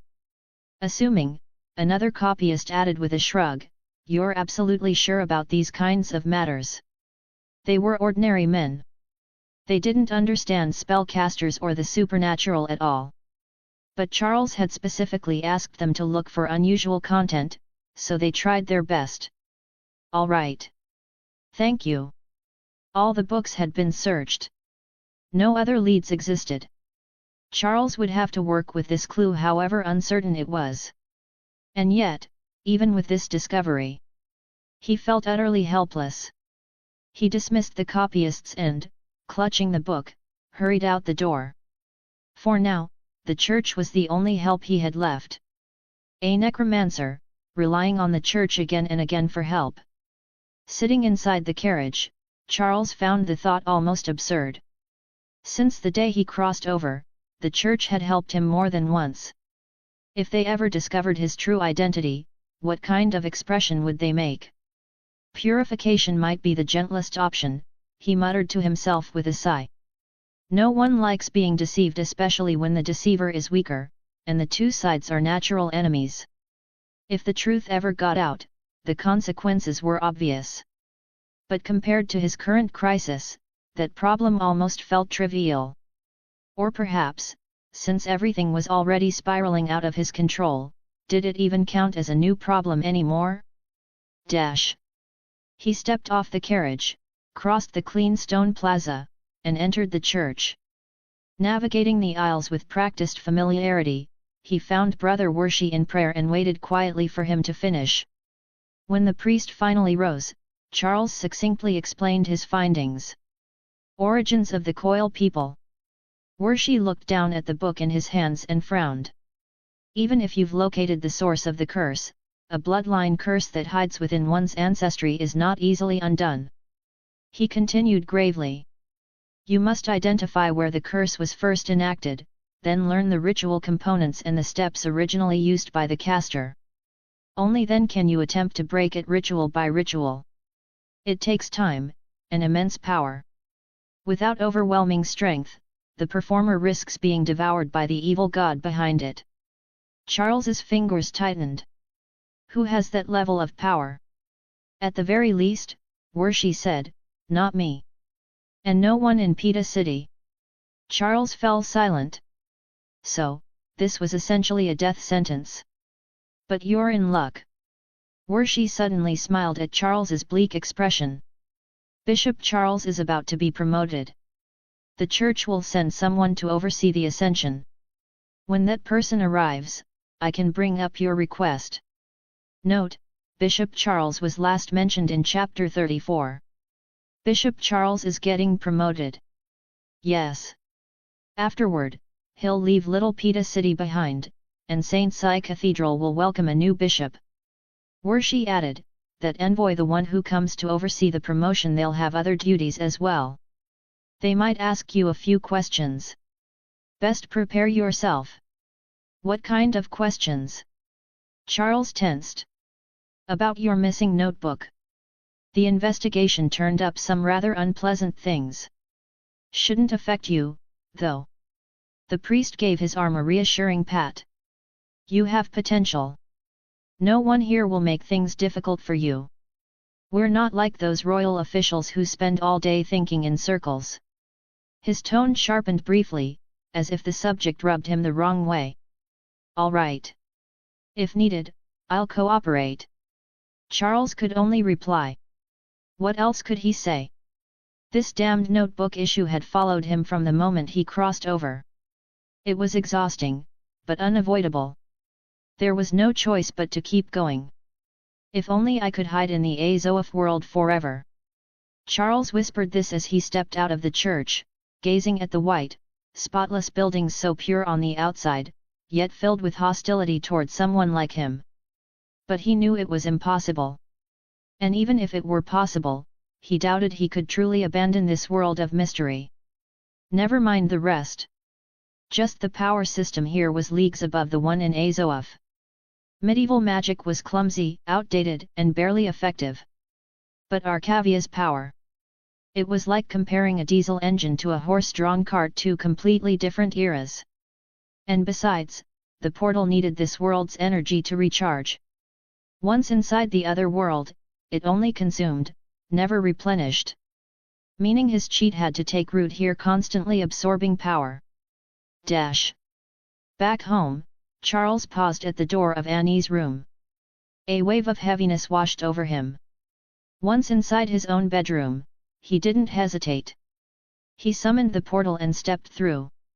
Brother Worshie had promised to bring up Annie's case to the incoming envoy. But could the girl even survive long enough for the church's help to arrive? The priest hadn't said it aloud. Charles hadn't asked. But they both knew the answer. Chapter 60, Chapter 60, A Camp Full of Oddities. Chapter 60, A Camp Full of Oddities. Fleeing reality for no good reason, Charles felt that even the air of the medieval world seemed clearer than the air back home. One deep breath of the cool night wind cut straight into his chest, clearing his mind as he stepped out of the trees and returned to the noisy camp.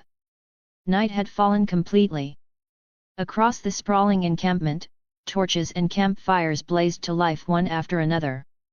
Their bright orange glow smeared smoky shadows across the darkness, and the sharp, resinous scent of burning pine stung the nose yet carried a strange comfort. Not far away, the vast lake shimmered under the firelight, rippling with shifting silver-blue waves. Dark shapes of fish cruised beneath the surface, circling idly, drawn perhaps by the light, or by the scraps of food soldiers occasionally tossed into the water. And it wasn't only the fish. The fires drew in everything. Rustling breezes whispered through the forest. Crows landed on distant branches. Somewhere far away, a wolf howled. Beneath the grass, insects chirped sharply then fell silent. High above the great lake known as God's Eye, strange birds circled and screeched. Around the campfires, soldiers gathered in clusters, talking, teasing, arguing, laughing, noise rolling like waves. No matter how dark or eerie the night could be, an army never went quiet. Rumor says there's an island in that lake called the Isle of Faces. Roose Bolton said casually as Charles returned, the Lord calmly seating himself beside a fire. As usual, Bolton was tending to his bizarre hobby. A silver tray of wriggling, wet brown leeches lay on his lap, and he pressed them one by one against his pale, hairless thigh. A group of green men supposedly live there, he continued. They say they can speak to animals, even glimpse the future. A faint smile tugged at Bolton's thin lips. Perhaps you and they would have much to discuss. I doubt it, Charles replied flatly. I've never liked mystics, and we have nothing in common. He didn't say the name aloud, but both of them knew he meant that red-robed woman. Bolton glanced toward another part of the camp with his pale grey eyes. Lady Melisandre does act in mysterious ways. But I don't believe she wishes you harm. If her hostility were that easy to detect, Charles thought, I wouldn't be so wary of her. Out loud, he simply nodded noncommittally. Seeing that Charles had no interest in pursuing the subject, Bolton poked at the leeches in his tray with a finger, then offered earnestly. Sir Collinston, would you like one? They work wonders. No, thank you. I don't trust that sort of thing. A pity, Bolton sighed, sounding for all the world like a man lamenting the blindness of others. He picked up a leech and casually pressed it against his own cheek. The cool, slimy sensation made him let out a rather disturbing sigh of pleasure. Away from the eyes of his subordinates, the man seemed to truly relax, perhaps a little too much. Every night, without fail, he performed this unsettling ritual. Charles found the whole display nauseating. I'll leave you to that. I'm going back to read. Until tomorrow, Bolton said serenely, face tilted upward like a noble woman applying a facial mask. Charles returned to his tent and flipped the flap open. The very first thing he saw was a fresh corpse. A barefoot man in rough linen garments lay sprawled in the dirt near the bedroll. His bald head, calloused limbs, and sun-darkened skin marked him as a peasant. A medieval peasant. Roose Bolton had many unsettling habits, but in some regards he was remarkably accommodating, such as arranging this corpse.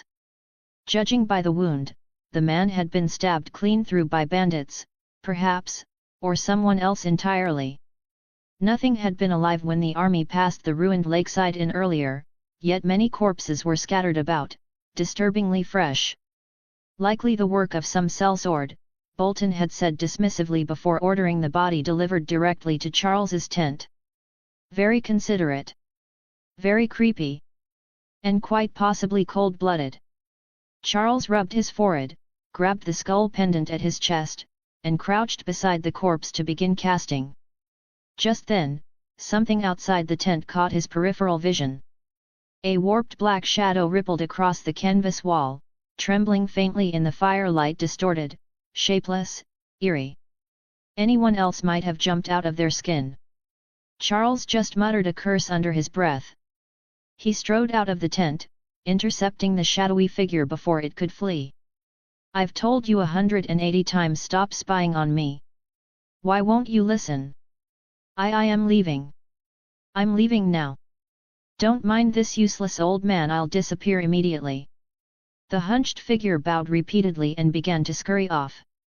It was none other than Kyburn, the persistent old man who had been pestering Charles ever since they met. Rejected again and again, he had now downgraded himself to outright peeping. Wait. The old man froze, then turned back with skilled reflexes, eyes full of confusion and anticipation. Charles walked back inside his tent and returned with a thick, leather-bound tome. Charles shoved the heavy tome straight into the old man's arms. Then, after glancing at the frail cloaked figure skulking behind him, the young man said coldly, "Don't come looking for me again. Understood? Understand, I'm leaving right now." Qyburn repeated himself in a panic and tried to scurry off, but Charles grabbed his sleeve. "I'm serious. If you come bothering me again." Seeing the young man's expression, the old man blinked, suddenly realizing Charles truly meant it this time. The ingratiating smile on his wrinkled face slowly faded. He stared quietly at Charles as though he could see through him, or as though he was studying the face of a grandson who'd grown beyond his control. After a long moment, Qyburn finally rasped, "Do not struggle against it, my lord. You and I are the same kind." "The same kind, my ass." Charles actually laughed from sheer anger. He wasn't the sort who would normally speak rudely to an elder old enough to be his grandfather. But this one had been a menace. Ever since their first meeting, the old lunatic had shown no intention of keeping his distance. Every single day, he came pestering Charles with questions, sometimes respectful, sometimes sycophantic, sometimes as shameless as a dog scratching at a door for attention. If Charles snapped at him, he didn't care. If Charles insulted him, he didn't flinch. His face was thick enough to rival dragon hide. He had been this way back in River Run. He had been this way on the road. And he was still this way now. Between Qyburn's constant harassment and the agony of long-distance horseback riding, Charles was ready to declare one of them an official torment from the gods. "The common folk's thinking has changed your mind," Qyburn lectured earnestly, as if speaking to an ignorant child. "If you could abandon these meaningless notions, your achievements would far surpass what you have now. But it doesn't matter. All young people cling to naive ideas. Eventually, maturity strips them away. So yes, my lord, we are the same kind." Charles stared at him, trying to find even a trace of hypocrisy. He found none. Only sincerity, infuriating, unwavering sincerity. Charles suddenly smiled. "All right then. To prove we are not the same kind." He reached up and tore off the long-ignored silver cross hanging from his neck. In Qyburn's stunned gaze, the so-called black sorcerer suddenly radiated an aura of pure, solemn holiness. A brilliant chant erupted from Charles's lips, resounding, majestic, and blinding. Light burst through the darkness, lancing around the cloaked figure behind Qyburn. The air sizzled. A sharp burnt smell filled the tent. Flames raced up the frail form. The robe ignited. The skeleton Charles had crafted with his own magic, his loyal undead servant, was reduced, by its creator's own hands, to charred fragments and ash. The scorched bones collapsed onto the ground, crackling like wet firewood. A thin plume of smoke drifted upward. Charles looked directly at Qyburn. What happened next was something even he didn't expect. The old man burst into tears. "When I was young, I revered white magic above all," he sobbed. "But the older I grew, the more I feared death. My lord, you actually... you..." He trembled with raw excitement, like a child seeing his favorite puppet show spring to life. "So much for proving a point," Charles muttered irritably. Then he glared. "Why are you so damn annoying? Stop following me. I don't like you. At all. Understand?" The blunt cruelty sliced deeper than any blade.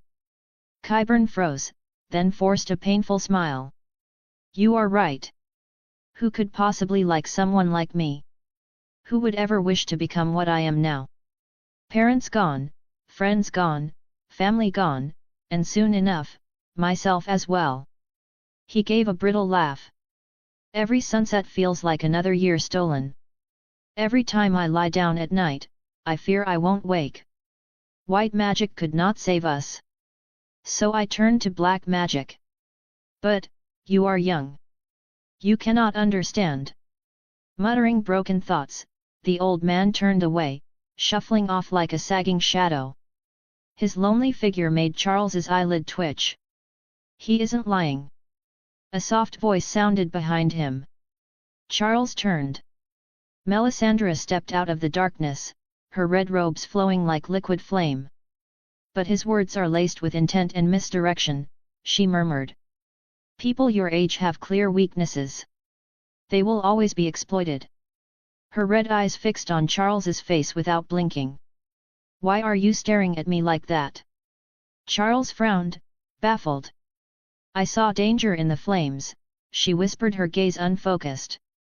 A danger in King's Landing. What danger? What does that have to do with me? No, she shook her head. Not King's Landing. You. Then she spoke the vision. A burning brazier. A warlock chanting. Whispers of demons. And flesh, roasting in fire. Her words drifted like smoke. Melisandre gave him one last long look and disappeared into the night. Charles stood stunned. A burning brazier, a sorcerer, demon whispers, and roasting flesh. He muttered. What the hell is that supposed to mean? No answer. She seemed to have come here solely to deliver that one cryptic prophecy. Charles snorted and returned to the tent. He looked at the dead farmer on the floor, pushed all the nonsense aside, and pulled out his skull pendant again. The ominous chant rolled from his lips. The candle light flickered violently. Moments later, the spell completed. Charles tucked the pendant away, crouched beside the corpse, pried open one eyelid, and asked casually. Tell me, don't you think they're all ridiculous? The dead man's pupils remained still and wide from death. But his mouth stretched into a grim smile. Indeed. Chapter 61, Chapter 61 King's Landing. Chapter 61 King's Landing. Spiritual essence is the foundation of every spellcaster, the man murmured. Spirit callers like us certainly have an advantage. You're harder to detect, your magic flows more freely, but your body remains as fragile as any mortal. Are you truly not going to reconsider? No. The woman stroked the man's cheek absent-mindedly, voice low and breathy. I don't want to turn into some monster with 3 arms or 5 legs, and I'm not becoming one of those creatures who drink human blood just to stay alive. I don't want you to hate me. I don't. How could I hate you? The man grinned and bent to whisper at her ear. Even if you had 3 mouths, in certain moments, that might even be. You're awful. Dash. Charles opened his eyes. The remnants of a dream clung to his mind, someone else's memories, someone else's lover's banter. Did I finally hold it in for too long and end up having a spring dream? But I wasn't even the protagonist. Helplessly shaking his head, he sat up and noticed a piece of paper lying beside the bed. A burning brazier, a chanting warlock, the whisper of demons, and the smell of charred flesh. It was Melisandre's cryptic prophecy. He'd stayed up last night trying to decipher it. He had acted dismissive at the time, but the truth was he hadn't let it go. Being a visitor from another world and still getting his fate predicted by a local fire priestess felt both ridiculous and unsettling. But who could say it was impossible? What if there really was danger? What if? What kind of danger would it even be? He tucked the thought away. A reminder to stay cautious, though in this world, he'd never really stopped.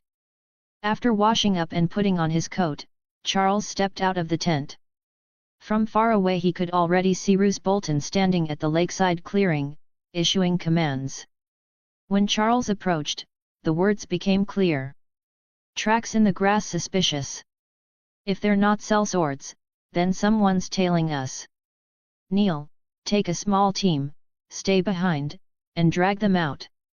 GIs, stay close enough to support Neil. If you encounter a large force, send word immediately. I'll slow the column. Phoebe, you. I'm surprised you're wasting energy on a handful of roadside bandits, Charles said casually. Roose glanced at him. Oh. Nothing. Just bandits? Charles shrugged. Dash. The army was delayed half a day. When Roose Bolton, momentarily startled by a ragtag group of deserters turned bandits, finished venting his irritation by personally beheading them and ordering their heads mounted on pikes, the march resumed. Thus began another long stretch of riding, practicing spells when he could, dodging a few eccentric nuisances along the way. 5 days later, they finally reached their destination. King's Landing. Dash. From afar, the city looked like a giant yellow-brown pancake sprinkled with countless black sesame seeds. The densely packed houses. Here and there were blobs of bright color like misplaced fruit. And at the edge of this pancake rose a long protrusion smeared with a spiral of red, forming a shape undeniably reminiscent of excrement. The Red Keep. The royal castle stood alone on Aegon's high hill, overlooking Blackwater Bay, its towers and spires unmistakable even from a distance. The comparison was unflattering, but entirely justified. King's Landing was the largest city in Westeros by far. And absolutely the most odorous. When they passed through the Dragon Gate at the northwest corner of the city, they were not greeted by ministers, nor bald King's Guard knights, nor even Ned Stark, who had arrived ahead of them. They were greeted by stench. Rotten fruit. Human waste. Urine. Corpses left too long in alleyways. Household garbage. Gutters that seemed older than the city itself. All of it fused into a wave of odor that slammed into the newcomers like a living thing. Soldiers reflexively clamped sleeves over their noses, but it made no difference. The smell seeped in from every direction with malicious determination. 7 hells, that's foul. Even the perpetually expressionless Roose Bolton couldn't help cursing. Pinching his nose, he looked at Charles. "My lord sorcerer, grant me a spell to sever my sense of smell, I beg you." "That's simple," Charles replied dryly. "Pinch your nose harder." Time had taught him something important. Underneath Roose Bolton's gloomy exterior lurked a surprising streak of deadpan humor. One that rarely showed, but was always there. Dash. The procession moved sluggishly into the city, passing the vegetable market by the gate, trudging beneath the shadow of the Rennis Hill, weaving through the flea-bottom slums, and finally riding past the towering September of Baelor with its 6 crystal spires. Along the way, crowds of commoners scrambled to avoid the fully armed soldiers. Anyone too slow to react or simply unlucky was shoved aside or barked at by one of the guards. And so the company advanced smoothly into the urban district. The buildings around them remained as filthy and cramped as ever, narrow, stifling alleys, poverty-soaked lanes covered with grimy linen tarps, boisterous food stalls coughing out thin wisps of smoke, and the foul, reeking drainage channels threading through the entire city. None of this had changed. The only difference, compared to when Charles had last departed, was the sheer number of people, far more than before, packed shoulder to shoulder. The Riverlands are at war. Most refugees fled to King's Landing, Bolton muttered while riding, his voice thick with disdain for the desperate masses. The Citadel estimated 50-odd thousand before. Now? I'd say it's way beyond that. The whole place is suffocating. Charles nodded thoughtfully. No one recognized him. Although he had once caused an uproar in this very city, the lower classes had long since lost the luxury of paying attention to such things. When you can't even fill your stomach, who has time to care about the dangerous games played by the great houses of the 7 kingdoms?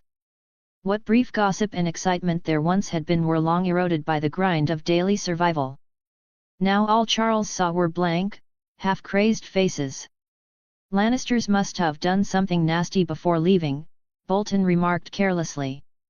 Charles agreed. As the group pressed deeper into the city, people kept scrambling aside.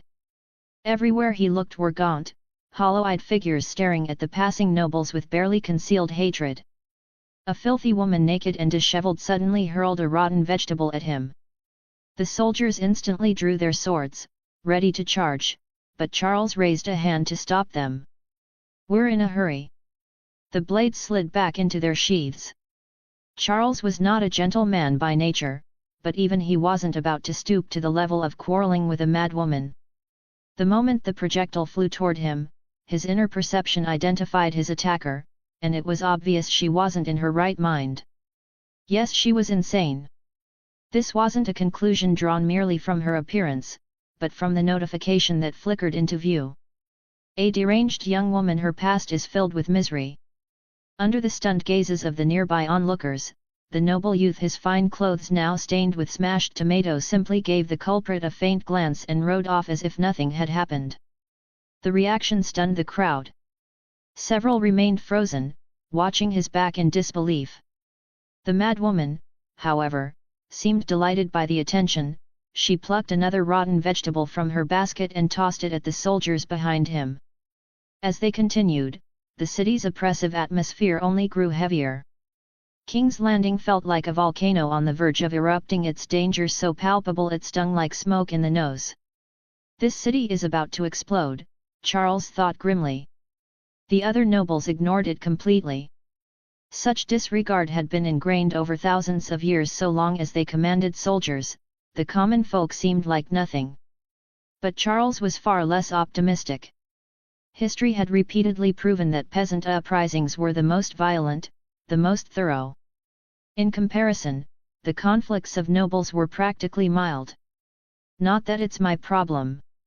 With that thought, he too let his gaze slide away. He was here to strengthen himself and decipher the mysteries of the gate, not to spread some lofty doctrine of equality or rescue the masses. That sort of thing was the job of bleeding-heart idealists, not a black wizard like him. So he cleared his mind and tuned out the chaos around him. But just as they passed the base of a tall hill at the edge of the street, a sudden, thunderous voice echoed from all directions, majestic, solemn, like a deity whispering directly into his soul. Charles nearly jolted out of the saddle.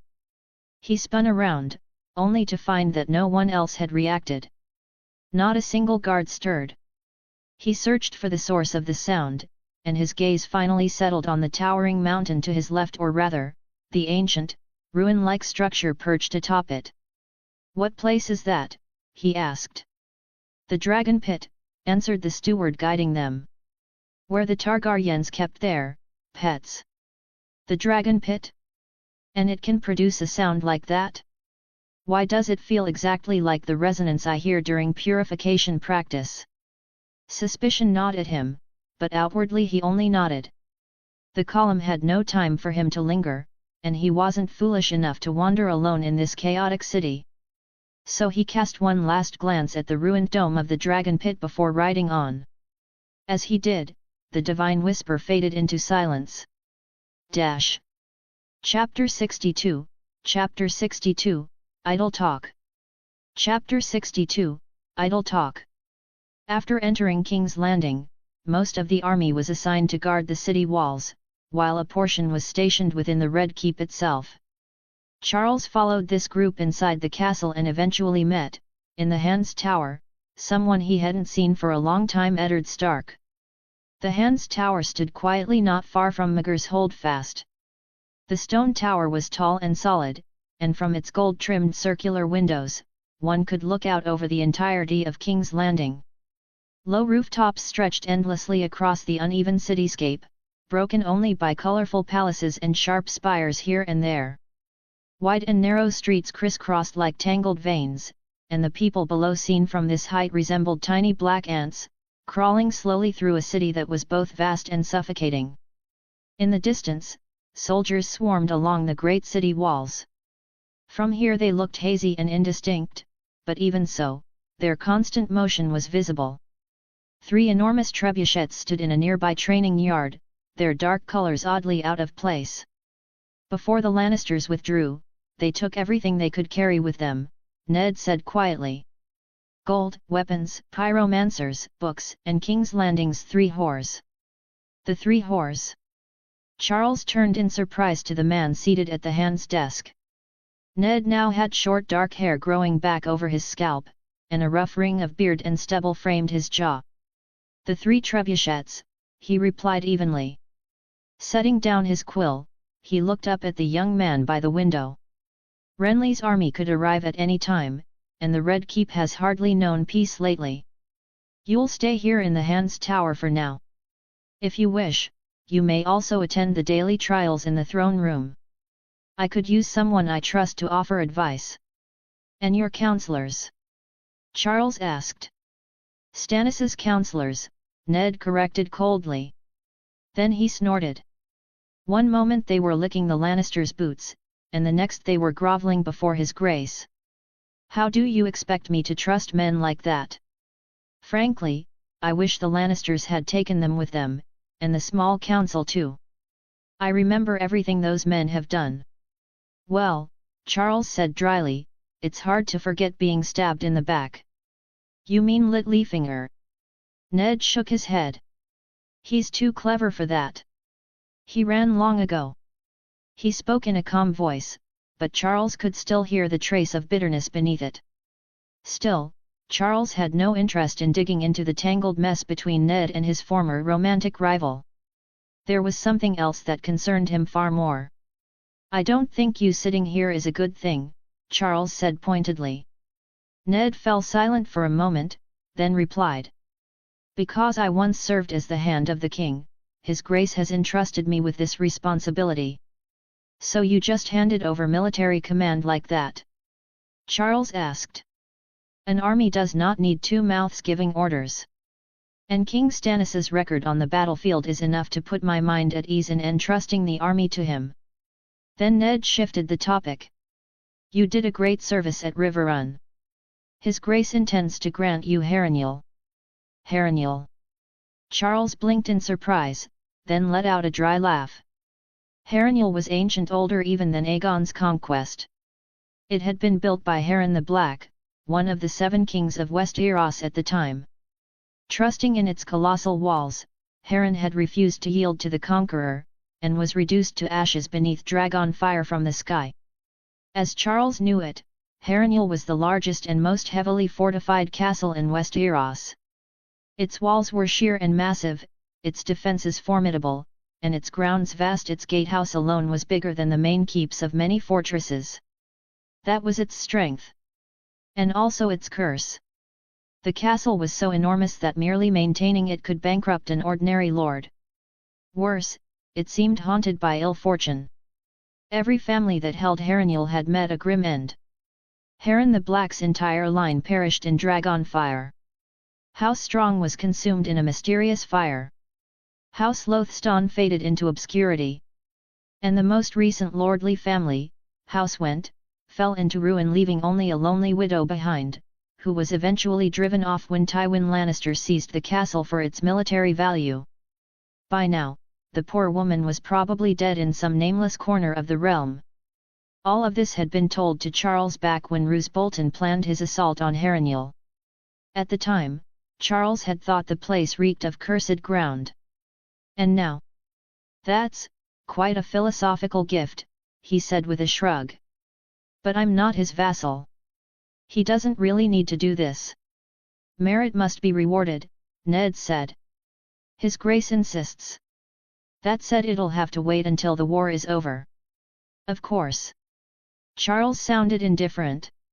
Even if Harrenhal were given to him, he had no intention of living there. No money, no troops, and one cursed fortress in the middle of nowhere? He'd have to be an idiot to settle in a haunted castle just to be buried under bird droppings and bad karma. If he truly believed he could survive alone, he would have ditched the army long ago and wandered free. Instead, sticking close to House Stark was the smartest choice he could make. After glancing at the pile of letters on Ned's desk, Charles added casually. This city isn't stable. You might want to prepare for trouble as soon as possible. He hadn't intended to interfere in politics, but since Ned was now acting as the realm's chancellor, a warning seemed appropriate. Ned sighed softly. I noticed something was wrong the moment I entered the city. The only reason there's no riot yet is that King's Landing has just gained a new ruler and his reputation is decent. But if His Grace performs worse than the Lannisters, will your king make mistakes? Charles asked. No, Ned said firmly. But his enemies certainly will. So Since the Lannisters abandoned the city so smoothly, Ned continued, they won't let us take it just as smoothly. I've made preparations, I hope they're enough. Then he shook his head. Robert is dead. He left no legitimate heirs. His brother Stannis is the rightful successor. I wrote to Robert's other brother, but Renly refused to listen. He chose rebellion. Worse, he even used Robert's own rebellion against House Targaryen to justify his claim, spouting nonsense about power being taken by conquest. Charles mentally snorted. Power does come from the sword.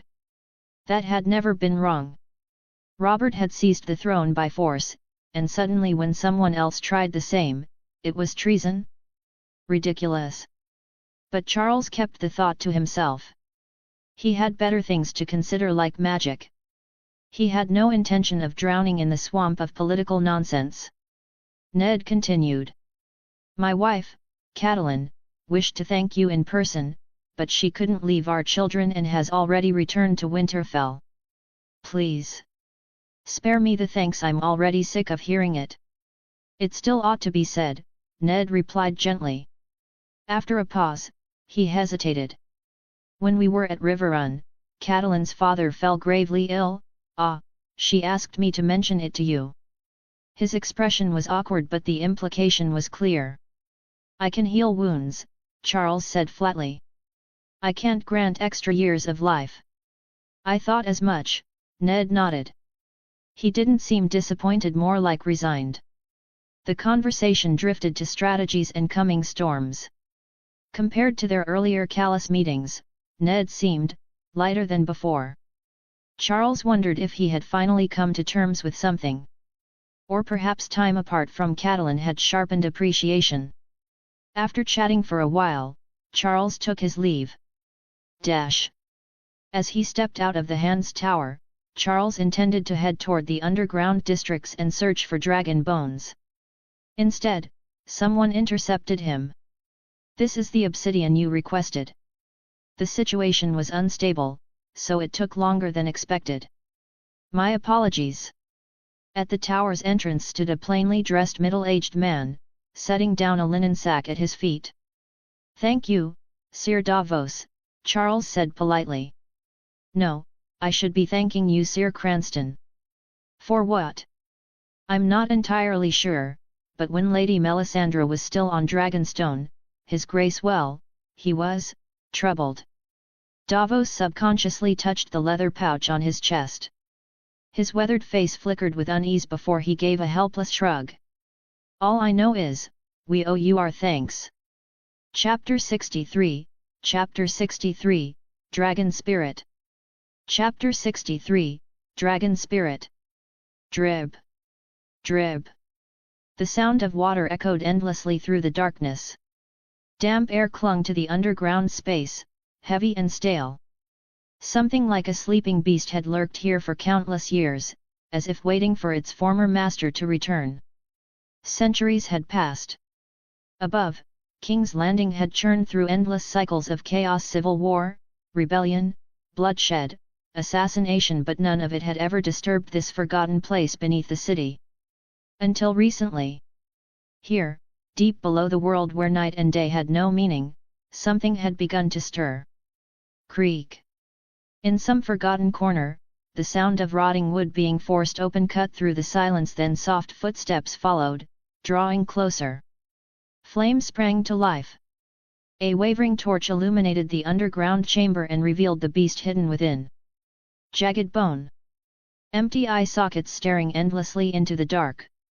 The skeleton glowed faintly pale red, its surface polished like jade. Instinctively, the intruder reached out and snapped his hand back. So hot. The whisper escaped him before he realized it. To an ordinary person, this bone might have felt perfectly normal. To him, it burned like red-hot steel. The heat was savage, wild, like touching a blade fresh from the forge. Charles clenched his teeth and tried again. Pain surged straight into his soul. He gave up. Standing before the enormous fanged skull, he raised the torch higher, examining it in detail. The spine behind the head was serrated like a saw, brutal and razor-sharp. Yet most of the body was swallowed by darkness, too massive to fully take in. This thing must have been magnificent when it was alive. With a resigned sigh, he moved on. There were 19 dragon skeletons here in total. The largest burned to the touch. The smallest burned just the same. Every single one was untouchable. He tried wrapping one in cloth. The heat passed straight through. He tried using tools. The heat ignored them. It wasn't warmth, it was something deeper, something that pierced matter and went straight for the soul. And that meant one thing. He couldn't take them with him. If he couldn't take them, he couldn't sell them. If he couldn't sell them, he couldn't profit from them. Charles frowned, rubbing his temples. Then another thought surfaced. If the church can't do anything, could other spellcasters? His thoughts went immediately to the girl he'd abandoned in another world, the sister in name, family in spirit. He may have escaped into another realm, but the weight on his heart remained crushing. Hopelessness. Grief. Fear of watching another person fade away while he stood powerless. Brother Worshi promised to seek help but never spoke of extending life itself. Charles hadn't pressed him, but he'd asked other priests afterward. All answers were the same. There is no one in Pita City who can do this. At the time, he hadn't questioned it. After all, wasn't the church the greatest supernatural force in the city? But now, was that really true? If light could not save her, what about darkness? What about the rest of the world beyond the church's reach? Time was running out. And Charles had made his decision. Dash. The young man leaned against cold stone in the underground chamber and waited. When the time arrived, his form wavered. And vanished. When he reappeared, there was a trace of relief in his eyes. There is a way, the watchmaker said calmly, his voice measured yet comforting. But it comes at a steep price. For most spellcasters, the cost would be unbearable, the man continued. But for you, my client, only one thing is required. He paused. Money. I don't have money, but I have these. Staring at the beasts slumbering in the darkness, Charles muttered to himself, then frowned. But how am I supposed to get them out? Smash them? It didn't feel like a good idea. Breaking dragon bones felt like destroying priceless treasure. But what choice did he have? There are nearly 20 of them, breaking one or two shouldn't matter, right? He even laughed softly as he tried to reassure himself. Besides, he didn't even know what these things were really good for yet. So why was he hesitating? Decision made, he climbed up to fetch a hammer and chisel and chose the smallest skeleton. The first strike cracked into the crimson-tinted rib. And then, a faint wail echoed from within. His hand froze. Wait, is there a soul inside this? Charles stared at the fracture, brow furrowed. Dragon spirit? Dragon soul? What exactly is this thing supposed to be used for? Under torchlight, grey mist seeped faintly from the cracked bone. Not out of mercy but because of instinct he hesitated. What if he had just shattered a treasure chest? Whatever lay within that bone, it was clearly more precious than the bone itself. If he smashed all these skeletons and sold only the remains, the spiritual essence inside would vanish forever. Keep them. But if I don't break these, where am I supposed to get sellable dragon bone? He fell into thought. Then suddenly, a memory surfaced. Didn't someone say the old king loved decorating with dragon bones? Wouldn't the royal chambers and palace halls be full of this stuff? He hadn't considered it before. He'd just arrived recently and had never explored anywhere except the Tower of the Hand and this underground pit. The more he thought about it, the more sensible it seemed. Glancing one last time at the cracked skeleton, he abandoned the sight and hurried out. Dash. The Red Keep. Normally, no one was allowed to wander into royal living quarters. But King Stannis rarely returned from the city walls these days, and the Red Keep was currently under House Stark's authority. After acquiring a temporary permit, Charles entered Maegor's Holdfast without trouble. What he found stunned him. Dragon bones everywhere. Bedroom. Audience chamber. Small council room. Great hall. Skulls and ribs mounted on walls. Spines arching across ceilings. Fangs decorating corridors. Whether in alcoves or grand halls, dragon skeletons were everywhere. Charles nearly cursed himself for being blind before. This was all money. So much money. With soldiers helping him, he immediately began salvaging. Some knights muttered in complaint, but none dared stop him. In any case, the current king despised these flamboyant decorations from the previous dynasty. No one really minded they were gone. In the end, Charles walked away with a massive haul of what most people considered useless junk. Low in beauty, high in value. Enough for his needs and then some. Not even close to portable in one trip. If you need more, one knight suggested, there should be a great many left in the Dragon Pit on Renaissance Hill. Dragon Pit. Charles immediately remembered the strange divine pressure he'd felt upon entering the city. The Dragon Pit was where the Targaryens once kept their dragons, the knight explained. It's been abandoned for years. Charles nodded, but selling the bones came first. Whatever lay in the Dragon Pit could wait. The front door whirled the next day. Carrying an enormous sack of dragon bones extracted straight from Azoth, Charles stepped into the watch shop. Inside stood the familiar old shopkeeper. Beside him, the same man Charles had seen once before. The dark-skinned man with narrow eyes grinned wide the moment Charles approached. "I've been waiting for you." "You waited for me?" Charles glanced at the shop owner for confirmation. But before the old man could respond, the stranger spoke again. "Heard you might need some help, so I stuck around." He placed a stack of thin booklets on the counter. "And I came prepared. 10 elemental crystals, for a full set of matching resonance runes." He spread his hands. "Honestly? I think I'm the one losing money here." Note: the underground chamber, Chapter 11, is different from the dragon pit built under the hill of Renis. Chapter 64, Chapter 64, A Corner of Front World. Chapter 64, A Corner of Front World. 10 elemental crystals for a complete set of compatible resonance runes. To be honest, I'm losing money on this deal. The burly, dark-skinned man named Eddie patted the stack of slim booklets on the counter. "What's worse, I was even thinking of letting you pick one for free. Your God can bear witness, merchants as generous as me are a dying breed." Charles made no comment.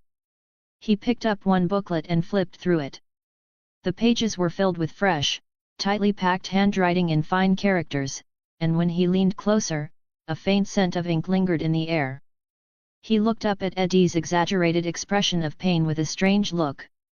"You're still complaining over a deal that's a guaranteed profit," the watch shop owner chuckled, voicing what Charles had been thinking. "If this weren't such a backwater town with barely any newcomers, you'd already be rich selling these." "Hey, that's unfair," Eddie shot back loudly. "I take risks moving this stuff. Don't you know how strict things are on our side?" He waved the topic away and turned to Charles. "Fire, Storm, and Lightning, 3 beginner-grade defensive sigil sets. Perfect for a rookie like you.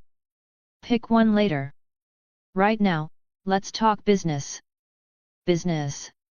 Charles raised a brow. He had brought the dragon crystals yesterday, so this trade wasn't unexpected, but this other business had his attention. He glanced at the shop owner. Compared to Eddie's brutish presence, this elderly man with a monocle looked far more trustworthy. "Eddie can help extend your sister's life," the old man said calmly, "but the price will be steep." His eyes drifted toward the massive sack Charles had brought in and widened slightly. "Dragon bones?" "Yes. That many." "Picked them up on a job," Charles replied without blinking. Figured they might not be enough, so I brought everything. Picked up. The old man looked at him silently. So you're not going to tell the truth? Fine. At least make the lie better next time. If you ever come across goods like this again, just send word, the shop owner said lightly. I'll arrange transport. No need for you to haul them yourself. Thanks. I hope I do. Charles sighed dramatically. This time, it wasn't entirely a lie. He could still find more dragon bones in the other world, but turning them into cash too frequently was dangerous. He had no plausible explanation for such wealth. Once or twice could be coincidence. Repeated appearances would become suspicion. The church protected him for now. But what if the church itself discovered his secret? Would they still be friendly then? Charles wouldn't gamble on that. This exchange? It was his last liquidation until he found a proper cover. The old man, seeing nothing amiss, merely shook his head in regret. All right. I'll weigh them. He then glanced at Eddie. You two discuss terms. If it goes poorly, come back to me. You've got options, kid, don't sell yourself cheap. Then he added casually. As a church member, you probably don't need to worry about this heart of flame asshole cheating you out of your pounds, so negotiate freely. Hey! Eddie protested. Watch your mouth. But his eyes were already darting toward Charles. All right, Eddie said briskly.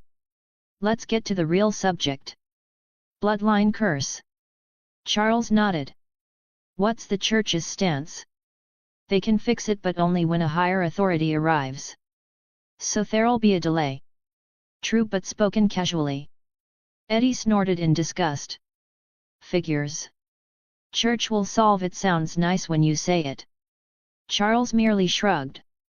Then he asked, seemingly out of curiosity. You're afraid of the church? Not exactly afraid.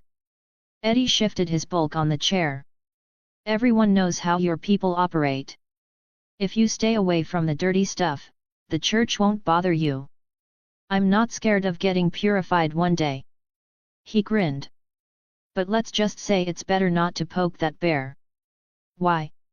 I don't think we're all that powerful, Charles said lightly. Take this for instance, we can't fix the problem at all. Half truth. Half bait. No one noticed the quiet probing hidden in Charles's voice, so Eddie answered frankly.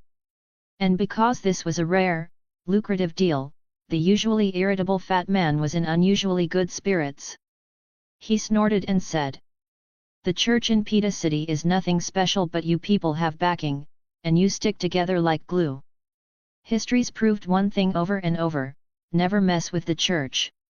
You beat up one priest, they send a bishop.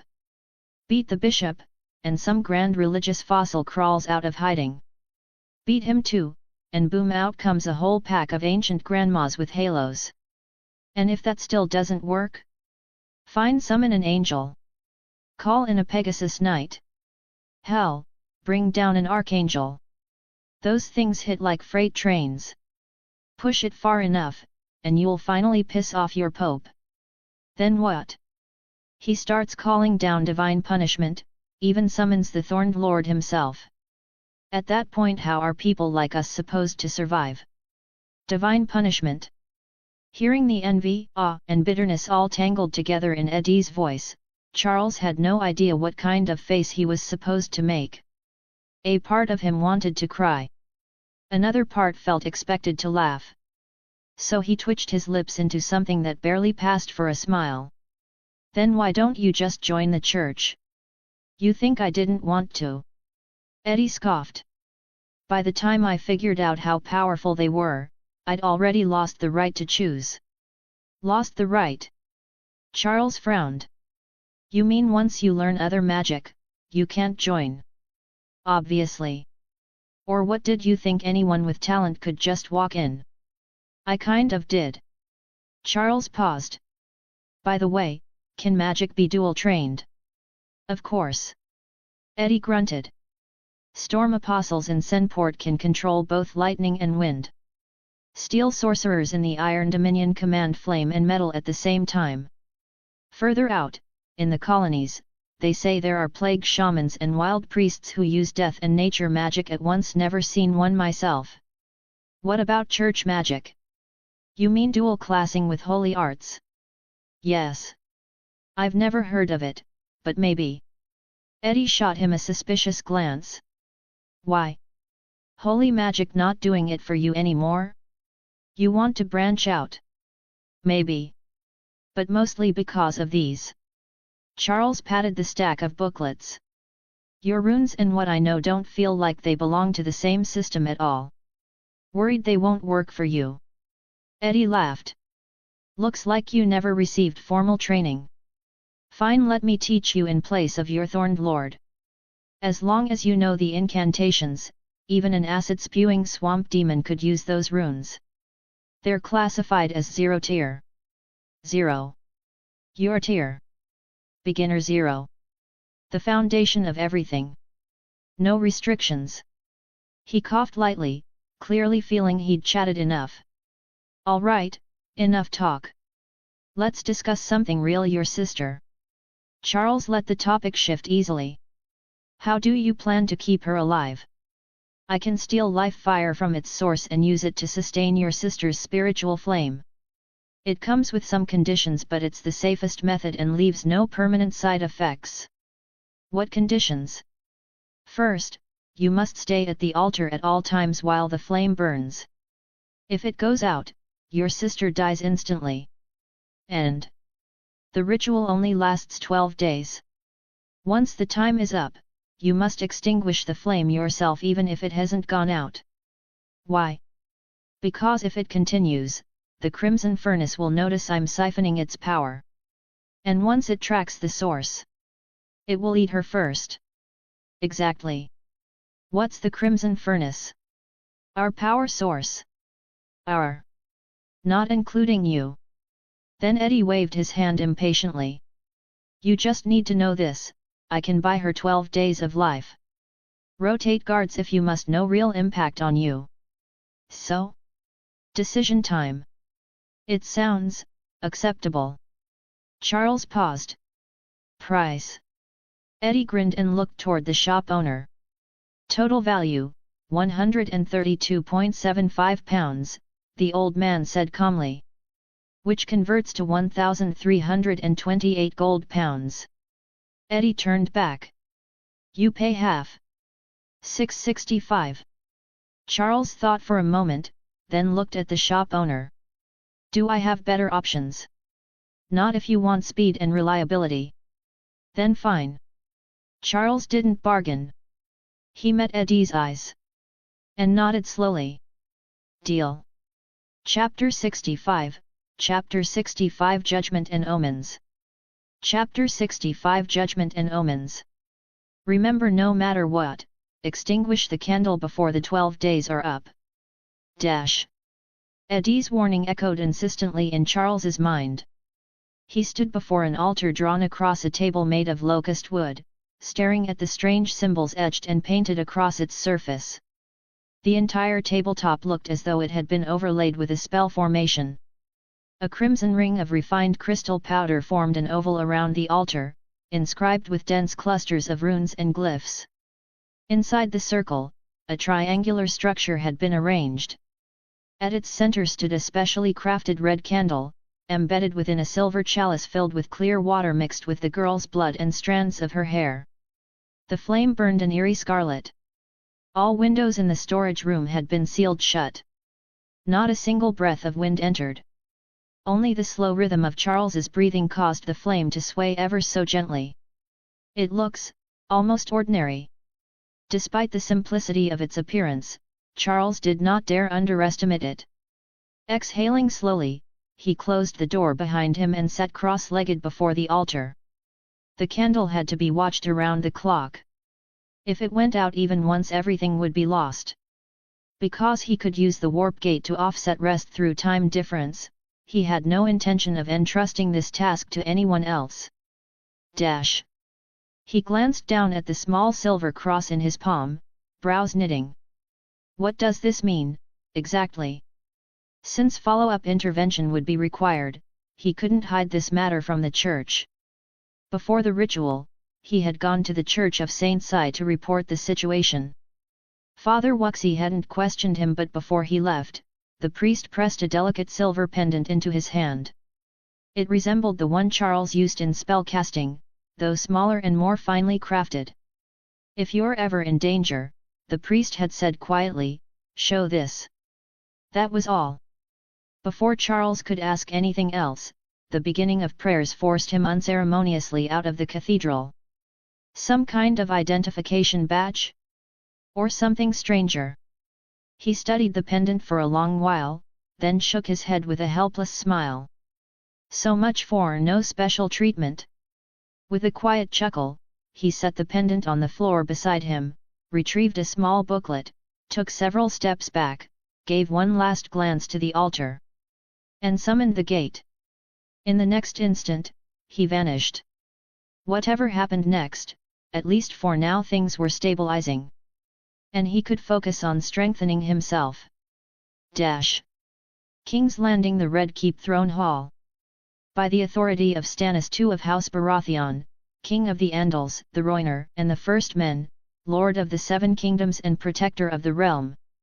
I, Eddard Stark, Duke of Winterfell, Warden of the North, and Hand of the King, hereby sentence you to castration. This punishment shall be carried out immediately. The Great Hall stood silent beneath Ned Stark's cold, unwavering voice. He sat upon a cruel-looking iron chair, one hand gripping the dragon-shaped armrest, grey eyes fixed steadily upon the figure below. The condemned man collapsed to his knees in terror. Lord Hand. I was framed. I paid her, she took the money. I swear. Please. Don't do this to me, I beg you. His pleas fell on deaf ears. Ned turned his head slightly. A knight at his side nodded. 2 guards seized the man and dragged him toward a side chamber. But just as they reached the doorway, panic broke what little composure he had left. Wait! I repent. I'll take the black. I'll join the Night's Watch. I swear it. Just don't. The knight turned to Ned. Ned gave a slight nod. With a sharp gesture, the guards changed direction, hauling the sobbing man toward the dungeons instead. Disgusting crows, always ruining the fun, someone muttered among the courtiers. What's the point of preserving that dump at the wall anyway? White Walkers. Bah, just fairy tales. It's a trash heap for trash, another scoffed. What else would it be for? Don't forget the wildlings. Someone murmured. These whispers did nothing to slow the proceedings. The next criminal, a thief, was dragged in. This one refused the black. So the executioner amputated the man's hand in a single clean chop. Charles stood among the crowd, watching silently. He found the Seven Kingdoms justice system refreshingly direct. Cut it where they sinned. Simple, he muttered. A bit unhygienic though. Infections will kill half of them. Then another group entered the hall. This time not criminals, but petitioners. I served His Grace faithfully. How can this be my reward? Lord Hand, my lord, you must give me justice. A pot-bellied middle-aged man in clean, expensive clothes collapsed to his knees in the middle of the throne hall, his face twisted in grief as he wept openly. My lord! My lord, something terrible has happened. Ned Stark looked down at him. What happened? My son is dead, the man sobbed. Those animals in the city deserve death to them all. Between broken sobs, he poured out his story, much of it rambling and incoherent with anguish, but before long the truth emerged. The merchant's son had gone out one evening and never returned. After days of frantic searching, the household finally found his body in a filthy alley. His clothes had been stripped away completely. His corpse bore countless injuries. His eyes were open in death. In today's King's Landing, with war refugees flooding in alongside cutthroats, broken soldiers, and criminals driven mad by hunger, such atrocities were no longer rare. What was unusual, was the man demanding justice. The Staglanders were loyal to his grace long before King's Landing fell, someone murmured among the courtiers. They played a critical role in Stannis taking the capital so quickly. This makes the matter delicate. Delicate or not, the city's overflowing with people. Where are we supposed to find the killer? In a gutter? In 1,000 gutters? Low discussion rippled through the hall. Ned attempted to soothe the merchant, promising an investigation. But the man refused to let go, crawling across the cold marble like a madman, wailing and beating the floor. Just as Ned's patience finally snapped, the man suddenly shouted. "The wizard! The wizard, my lord! Let him divine the murderer! Yes, that's it! He can find who killed my son!" The hall erupted. Every head turned. Witches, warlocks, necromancers. People avoided black wizards as they would a plague. And yet this man intended to ask one for help? Had he been drinking arbor wine? Or had grief destroyed what little sense he had left? Whispers spread like insects. And among the crowd, Charles had the uncomfortable sensation of being struck by lightning for no good reason. He considered slipping away quietly. But then, as his eyes flicked toward the merchant, he frowned. Without a word, Charles turned and left the hall. Not long after, the merchant and the hand of the king were escorted into a side chamber. The merchant turned pale at once when he saw Charles standing there. "Why, you're—" Charles didn't answer. Instead, he asked calmly, "How long has he been dead?" This morning," the merchant stammered. "They found him just before dawn." "Where is the body?" At the church." "Bring him here." "Well, the priest is still." "That's your problem," Charles said flatly. He shot Ned a glance, then turned away. Once they were alone, Ned spoke quietly. "You came here to observe court proceedings?" "No," Charles replied. "I was planning to borrow some men and search the lower districts. Then this happened." "This man's thinking is irrational," Ned frowned. "The Staglanders' loyalty does not exempt them from the law, yes, but neither does grief give one the right to cause unrest." "I wanted to ignore him too," Charles said. "But don't you find the timing odd?" "Odd? That he suddenly remembered necromancers exist," Charles said coldly. "Almost like he rehearsed it." Ned went silent. "Someone might have told him to do this," Charles continued. Melisandre's words crossed his mind. Flames. Sorcery. Blood. Burned flesh. Ned finally said, "It's possible. But even so, he won't confess just because we suspect him." Then, suddenly more alert.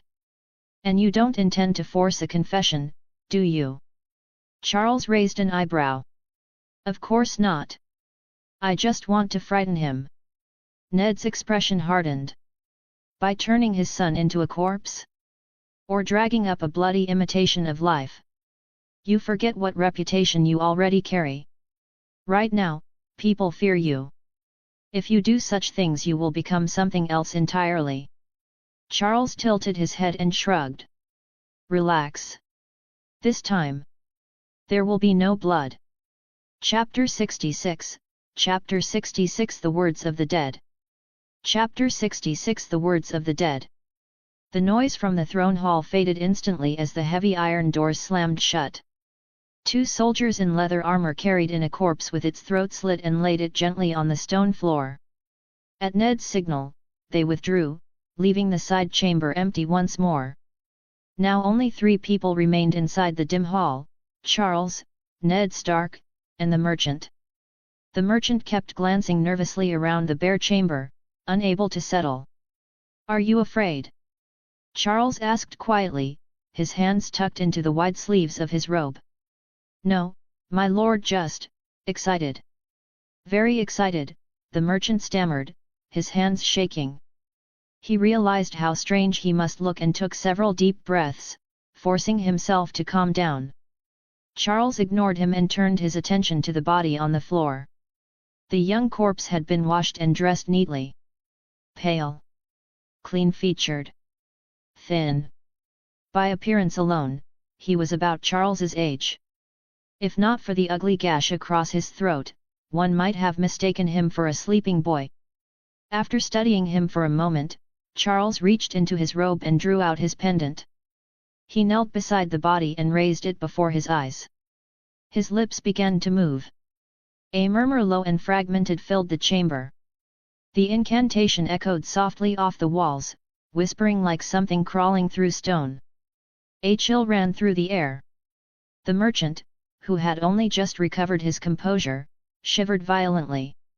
He stared at Charles's shadowed figure crouched beside his son and stumbled backward several steps, his face drained of all color and his legs trembling.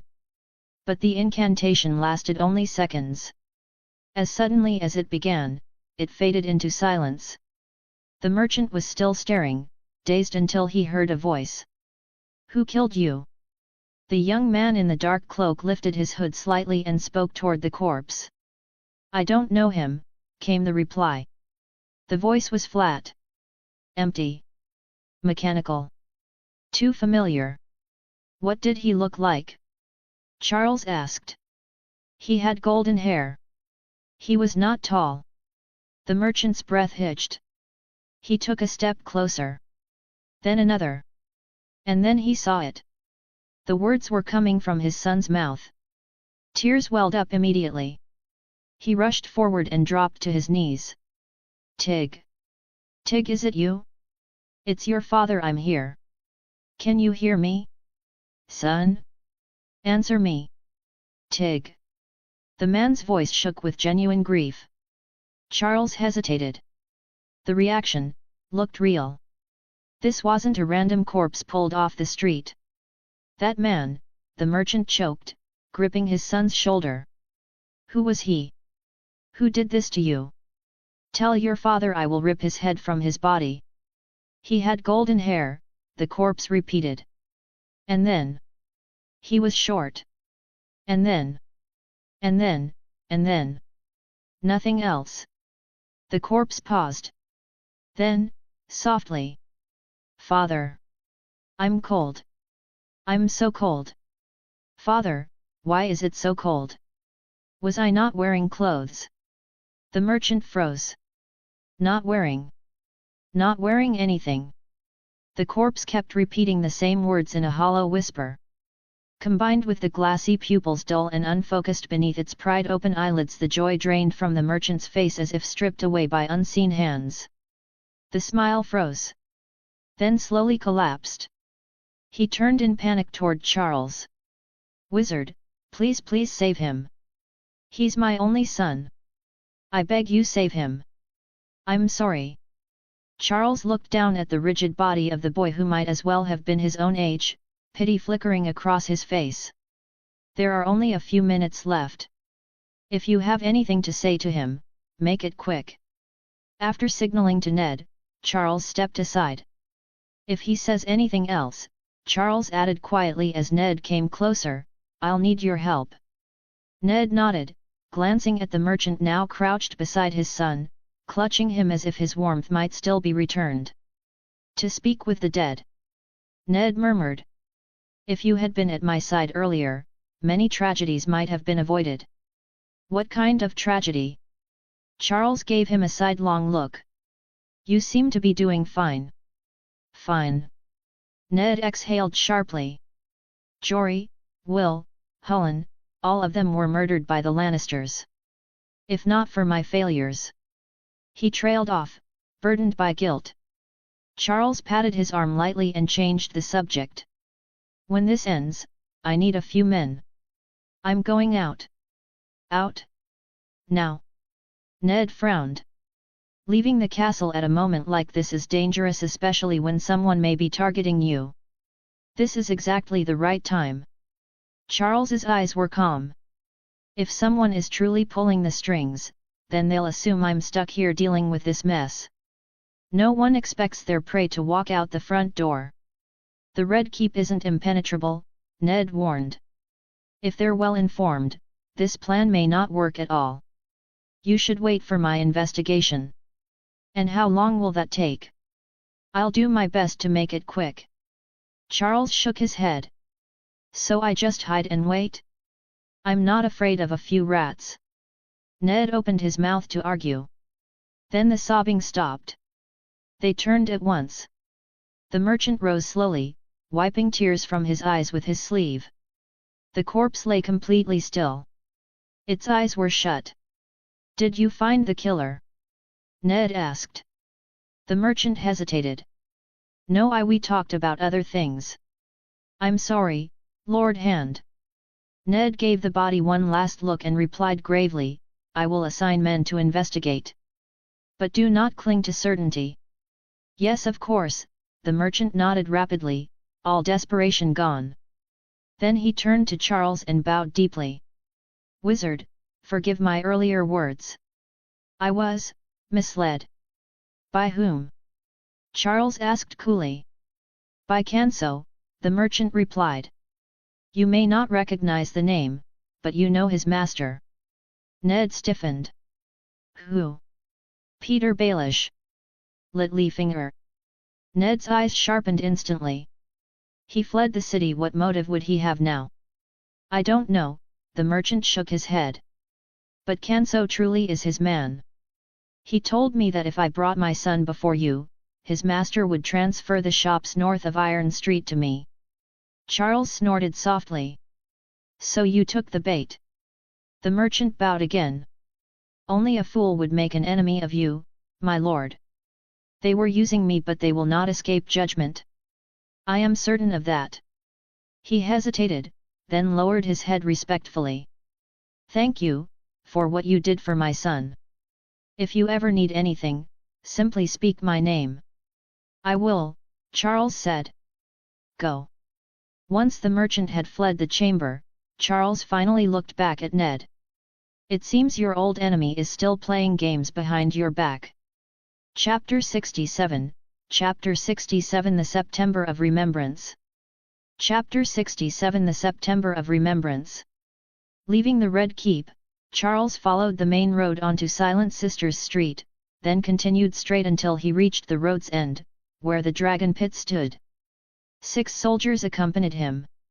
As they marched, they kept a wary eye on their surroundings, alert for assassins or rioters who might spring out of the alleys at any moment. In truth, they were being overly cautious. Though King's Landing was tense, it had yet to descend into open daylight chaos. Nor did many people actually recognize Charles by appearance, certainly not well enough to attempt an ambush in public. The unit halted near the hill of Rennes, where the ruins of the dragon pit stood. Just like before, the moment Charles entered the area, the same overwhelming voice surged from every direction at once. It sounded like the stern counsel of a father. Like the prayers of a priest. Charles turned his horse slightly and gazed toward the jagged structure atop the hill, a crown of stone against the sky. His eyes narrowed. This isn't coincidence. I passed by here before when I rescued Ned, but I didn't hear this sound then. So what triggered it this time? A god. Carefully surveying the surroundings and finding nothing amiss, Charles handed his reins to 2 guards. He then led the others up an ancient, winding staircase carved into the hillside. A mysterious place, a mysterious voice. Danger, or opportunity? He felt no hesitation. Risk and reward often walked together. All that mattered was whether one had the nerve to reach out and seize them. Perhaps, this will bring me closer to the deeper forces of this world. After climbing for some time, they reached the summit. Before them lay a wide marble plaza, its slabs cracked, its statues shattered. From the arrangement of the ruins, it was clear this place had once known splendor. Now it was abandoned. Debris lay everywhere, broken divine statues lay half buried, only a few corners still showed traces of former grandeur, the rest was little more than pock-marked ruin. At the heart of it all rose a massive, round structure. Its jagged dome resembled the gaping jaws of some colossal beast. Yet on closer inspection, those teeth were broken and truthfully crumbling. The dragon pit. Charles peered inside through the blasted open gates. Broken bottles. Discarded clothing. Human filth. Blackened straw. The interior was little more than a den of refuse. People still come here. Charles frowned. Plumber, the knight beside him, chuckled. Some prostitutes avoid paying their fees by sneaking off with clients. The dragon pit's perfect for it. If you're interested, Sir Cranston, he added slyly, Chateau's girls put them to shame. Westerosi blondes, trained courtesans from Lys, companions from Bravos, even Summer Island beauties. Chateau herself, her daughter too. They treat pleasure as art, and they're just nearby. Thank you for your concern, Charles replied. But no, I'm not interested. Plumber sighed. Shame. Then he noticed Charles move aside toward the edge of the plaza and quickly followed with the others. Did you find something? Yes, Charles said calmly. And I believe I've found what I came for. The soldiers exchanged curious glances. Ahead of them stood a simple, square white building. What's that? Plumber asked, now alert. One of the guards, a man raised in flea bottom, shook his head. I don't know, Lord. Folks say the dragon pit's haunted. No one comes up here if they can avoid it. Plumber's expression tightened. My lord, allow me to go first.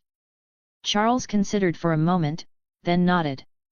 Clad in full armor, Plumber led the way. The group reached the door of the white building, their weapons and armor clattering loudly. A moment later, the door creaked open. An elderly priest stepped out. White robes. Grey, tangled hair. Clouded eyes. Good sirs, he said weakly, squinting, may I ask your purpose? Plumber turned to Charles. Charles stepped forward. We wish to take a look inside. I trust you will not stand in our way. This place is under the protection of the faith, the old man replied firmly. No outsiders may enter. Plumber grinned. If you're counting on your fat high septon to protect you, he said, patting the hilt of his sword, then you're putting faith in the wrong god.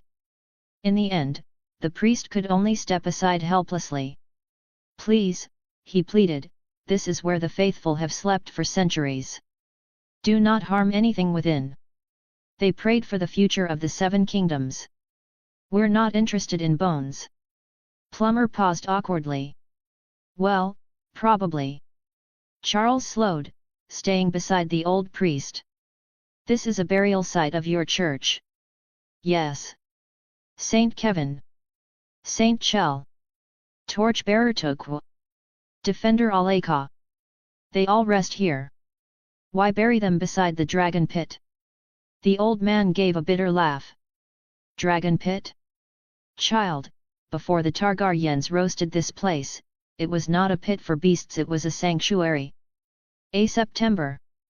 The September of remembrance. Once, the most sacred place in King's Landing. Only the starry September in Old Town surpassed it. Until Magar the Cruel burnt it to ash. Baelor's September may be grander now, he scoffed, but this was the true seat of faith in the capital. Someone muttered softly, why not move the bodies to Baelor's September? They died by dragon fire, the priest replied slowly.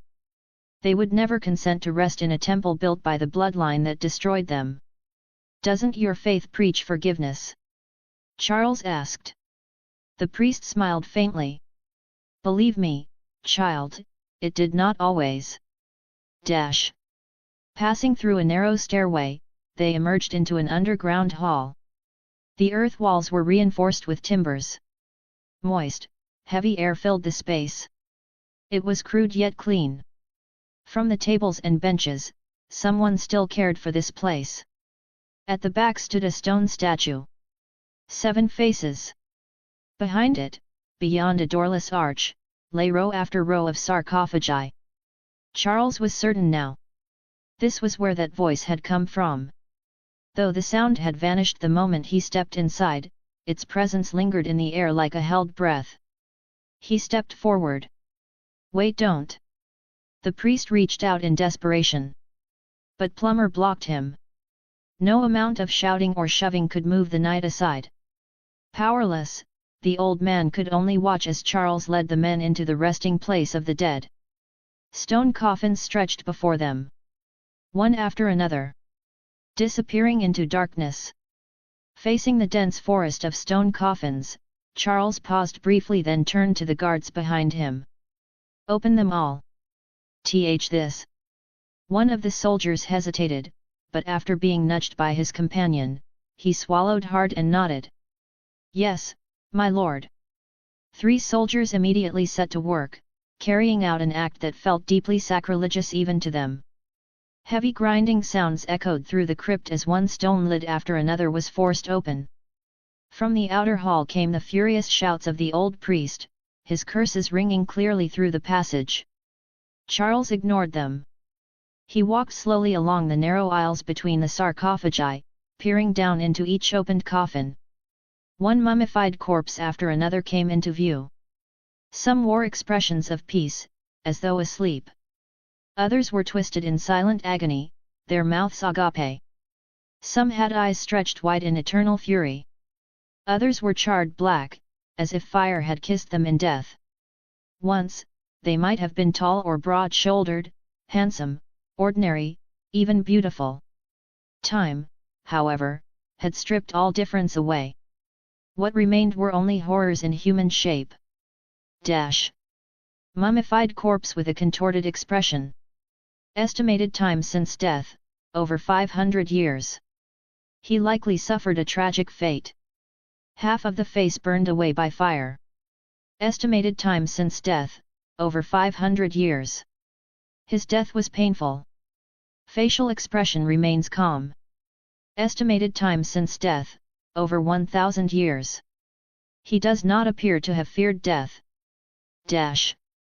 Coffin after coffin. Nothing. No sign of anything exceptional. Charles began to doubt himself. Did I come to the wrong place? But in the end effort was rewarded. At the far edge of the crypt, he stopped before a coffin no different from the rest. Inside lay a body wrapped in brittle white robes, hands folded across its chest. Yet instead of a sacred scripture or rusted blade, the corpse held something else. A staff. A plain-looking staff. Its shaft was wooden. At the top was embedded a cloudy crystal sphere. Within the sphere, 7 faint human silhouettes swirled in quiet rotation. The father. The mother. The warrior. The maiden. The smith. The crone. The stranger. 6 plus 1. Arranged in a 7-pointed star. 1 in 7. 7 as 1. The symbol of the 7.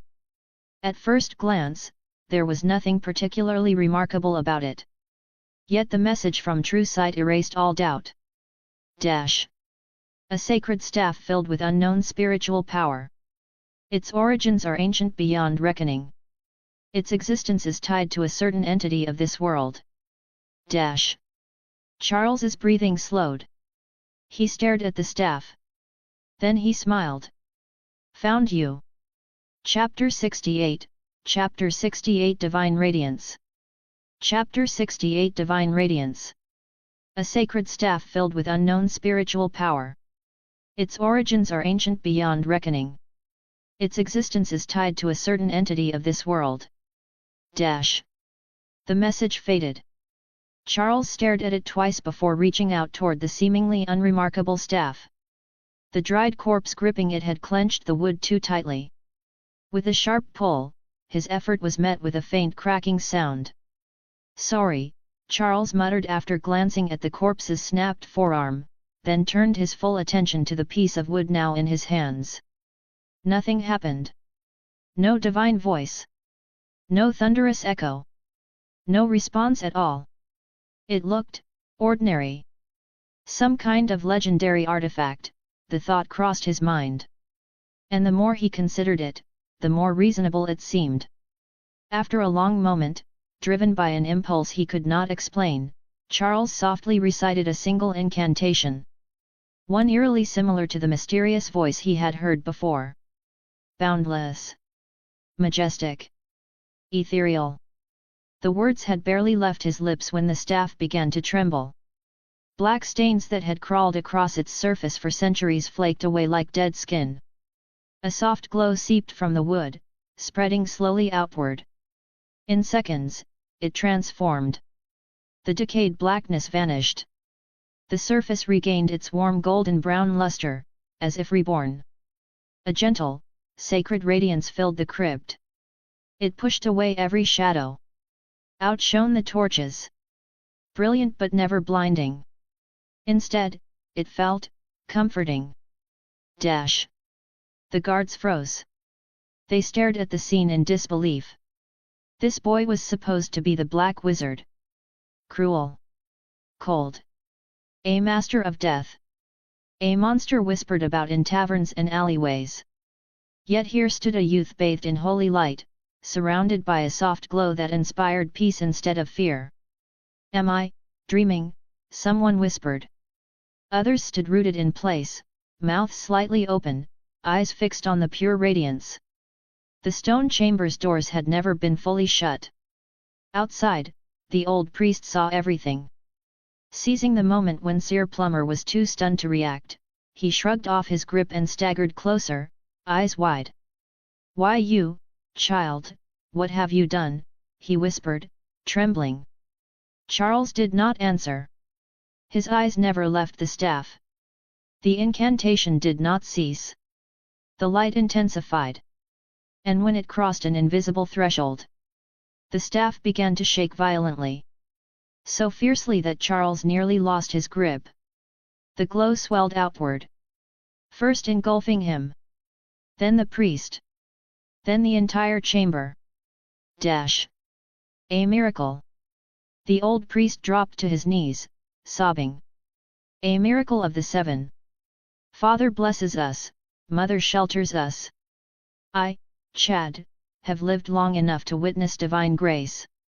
He prayed frantically, awestruck and weeping. No one else dared to speak. The chamber was filled only with the old man's shaky prayers, the staff's low hum, the echo of Charles's chant, the guard's uneven breath. But it could not last forever. When the tremors grew so intense that the staff nearly tore free from his hand, Charles stopped chanting. Instantly, the staff fell silent. The glow collapsed inward and vanished. Stillness returned. After a long moment, Sir Plummer finally found his voice. Sir Cranston, this. Charles merely looked at the staff. As you can see, he said at last. Then he turned toward the old priest, intending to question him. But before a word could be spoken, noise reached them from outside. Vague at first. Then clearer. Hand over the Black Wizard. Burn the sorcerer. Burn him. Plummer rushed toward the doorway. Moments later, he came back pale-faced. He did not look at Charles. Instead, he turned to the old priest. Is there another exit? Only this one, the priest whispered. Then, fervently, he looked at Charles. But he is protected by the seven. He need not fear those outside. We're not gambling on divine favoritism, Plummer said grimly and turned to Charles. Charles thought for only a moment. Then he walked forward. Straight toward the door. The guards followed instinctively. No one argued. No one hesitated. They trusted him. When they emerged into daylight, a sea of filthy, ragged bodies faced them. Flea bottoms poorest. Faces twisted by hunger, grief, and madness. Mobs like this were usually ignored.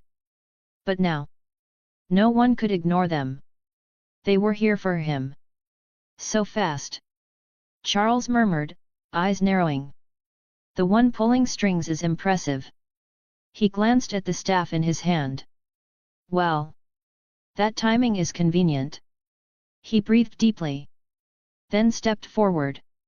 Pushing past the trembling guards at the door, he raised the staff high. And the light returned. The mob's screaming died at once. A wave of pale radiance erupted from the crystal. Down the staff.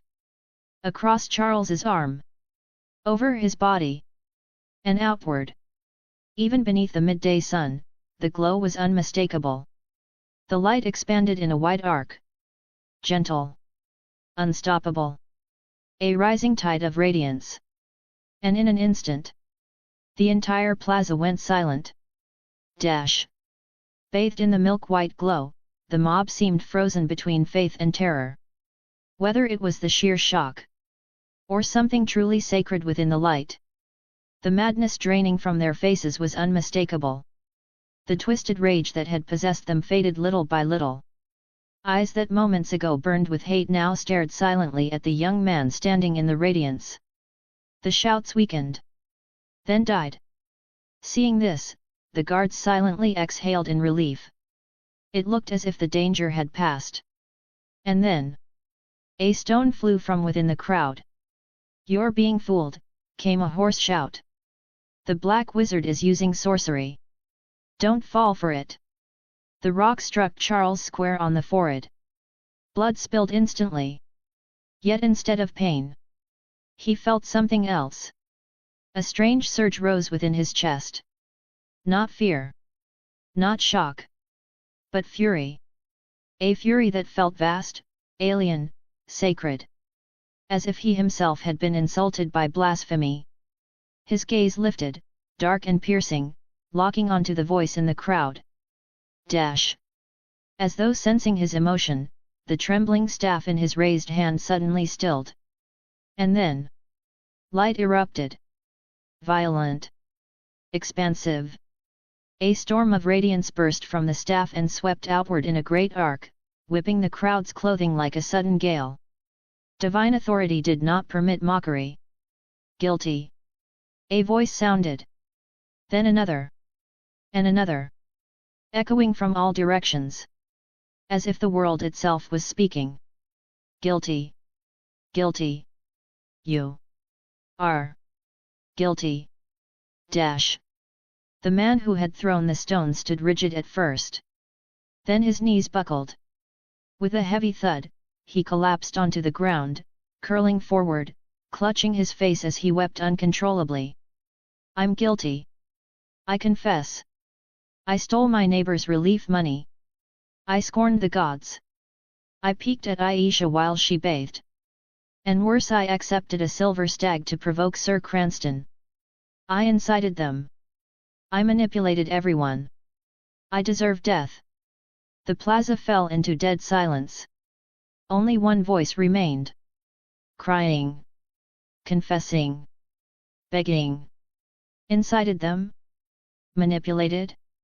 The crowd's fury reignited instantly. Faces flushed red with humiliation and rage. "Bastard! You traitor! Kill him! Rip him apart!"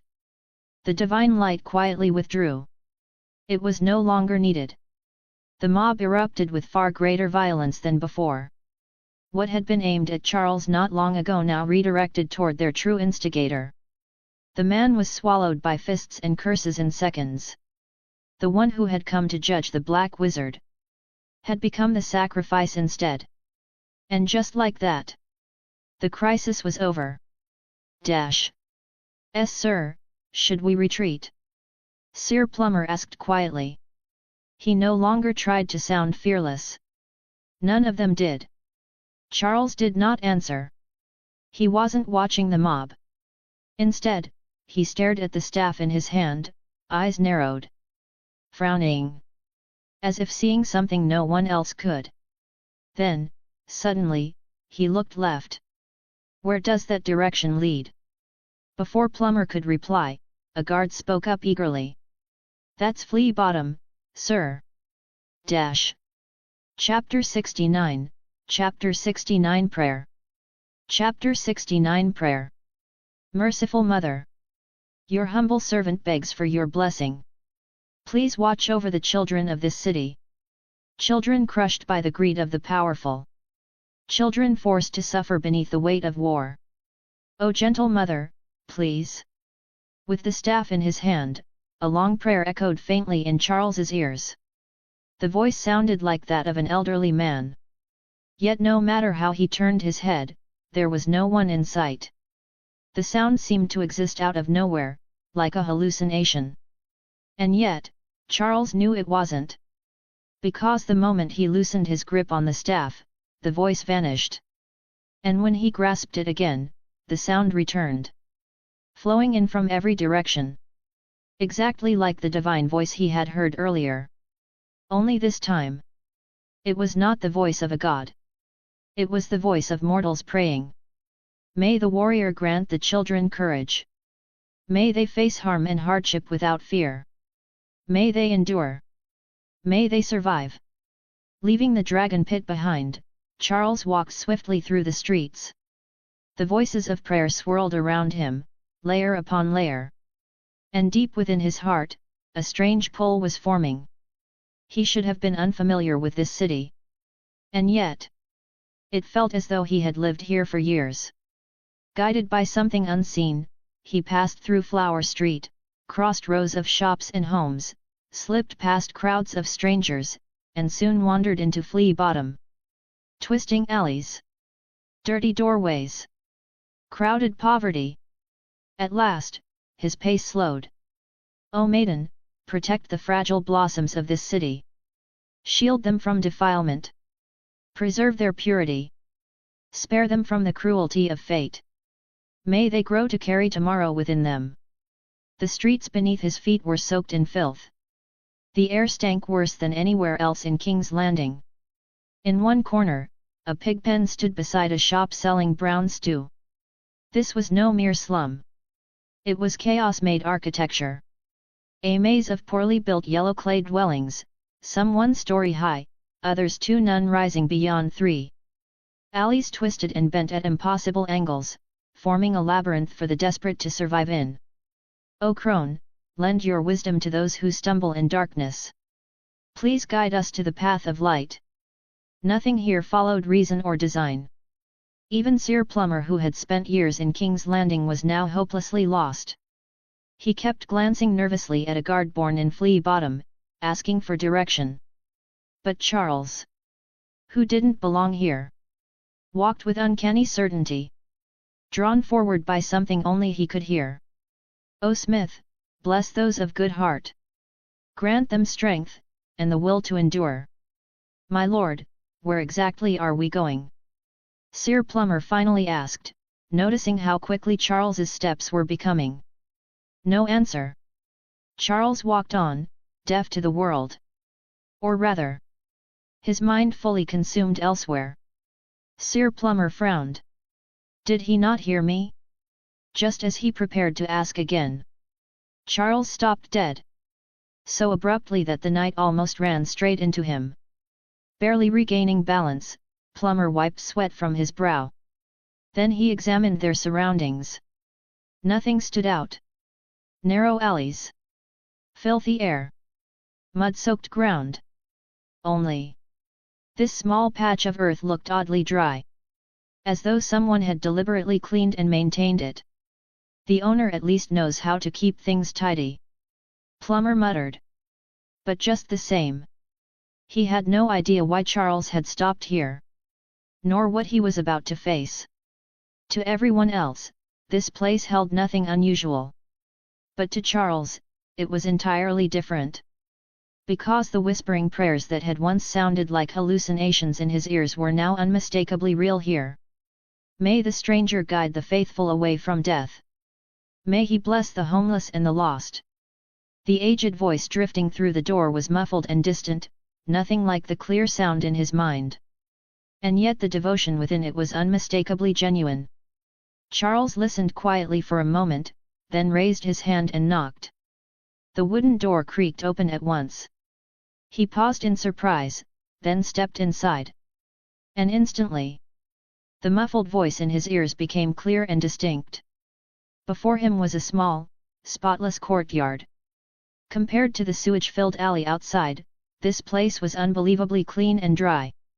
In the courtyard stood a group of people in grey robes, barefoot, faces bare. They surrounded an elderly man dressed the same way, thin, bowed, kneeling on the ground in prayer. Some mouthed the words silently. Others clasped their hands reverently. All were focused, all sincere. The moment Charles entered, every motion stopped. All eyes turned toward him. Confusion came first. Then caution. And when they noticed the guards and his fine clothes, rejection flickered in their gazes. Yet their discipline was evident. Though wary, none acted rashly. One middle-aged man in grey stepped forward carefully. "My lords, is there something we can help you with?" Charles gestured for Sir Plummer to handle him, while he himself approached the kneeling elder. The group tensed. Some edged closer. Others held their breath, fearing this young stranger meant harm. Yet no one spoke. Unwilling to interrupt the old man's prayer. "May the Father deliver righteous judgment. May justice descend upon this city. May he punish the murderers, the incestuous, and those who defy sacred law." The old man did not look up. Whether he noticed the intrusion or not, he gave no sign. Still kneeling, still praying, he behaved as if the world around him did not exist. Charles waited quietly.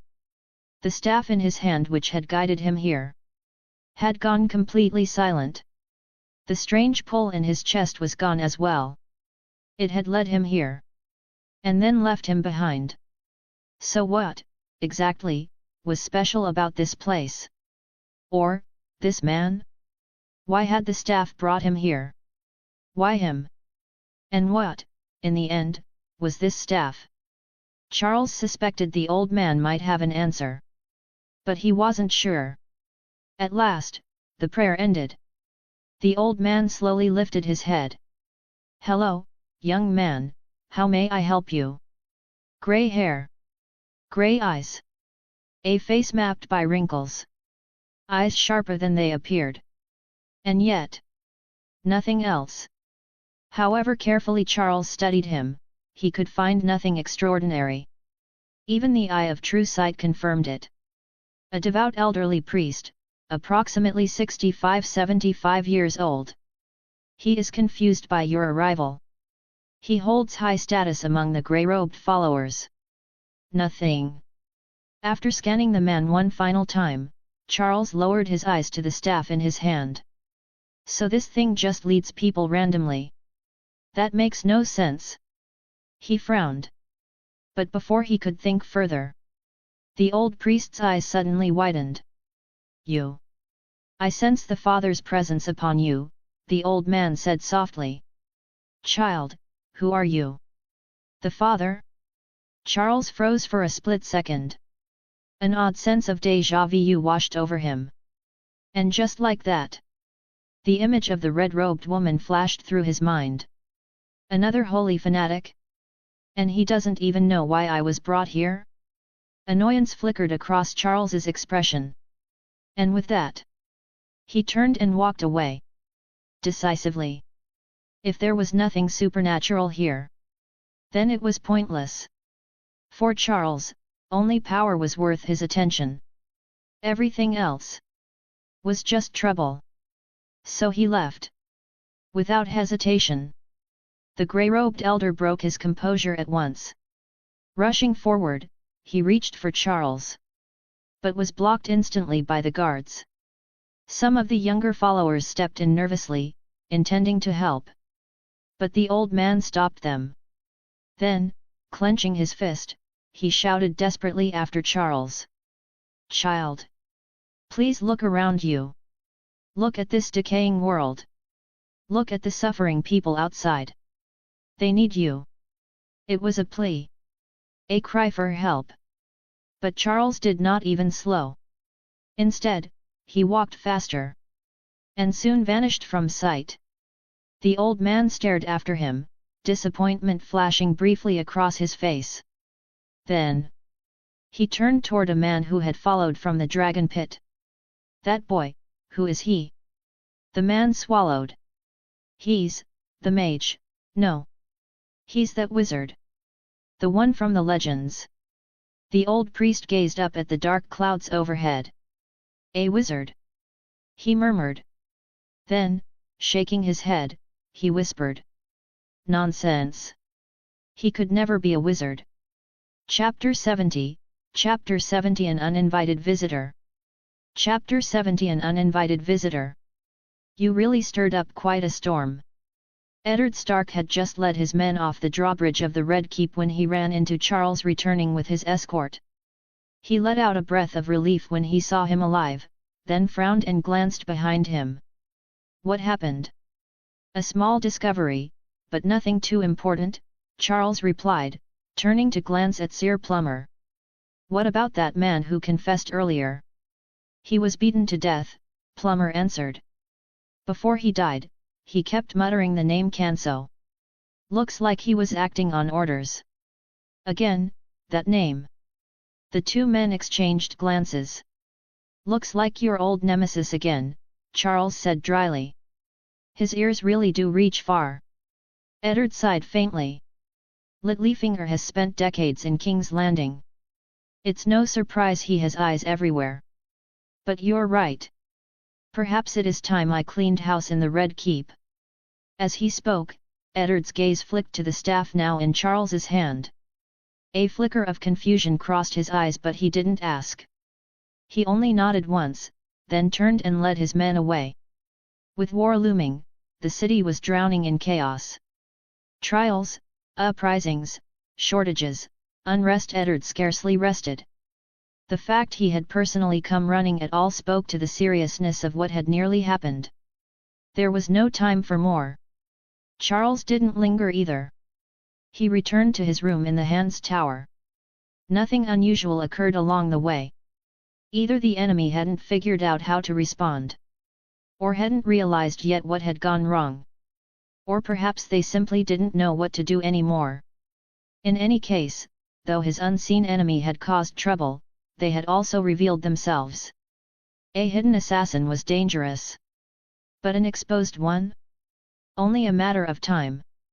With Stark alerted, matters in the Red Keep would no longer be as simple for whoever was pulling strings behind the scenes. Ironically, after almost dying, Charles felt safer than before. But not relaxed. Enemy in the dark, self in the light. Who knew what other moves might follow? So he decided. Until matters were clearer, he would remain inside the Red Keep. Though he possessed this so-called holy artifact, he couldn't carry it everywhere. And judging by what he'd seen so far, it was at best effective on common folk. Against professional assassins? Probably useless. Besides, if nothing particularly interested him, what reason did he have to wander outside? Better to lie low and improve my magic until the war ends, he muttered. Decision made, he closed the door tightly. Then lifted the staff from the table. Now, he would properly test it. Was it merely a device for communicating with the faithful? Or did it hide something more? Was it a tool? A relic? Or was it alive? Sacred words left his lips. And as the incantation deepened, the staff in his hands began to glow. Then tremble. Then quiver. Then shake.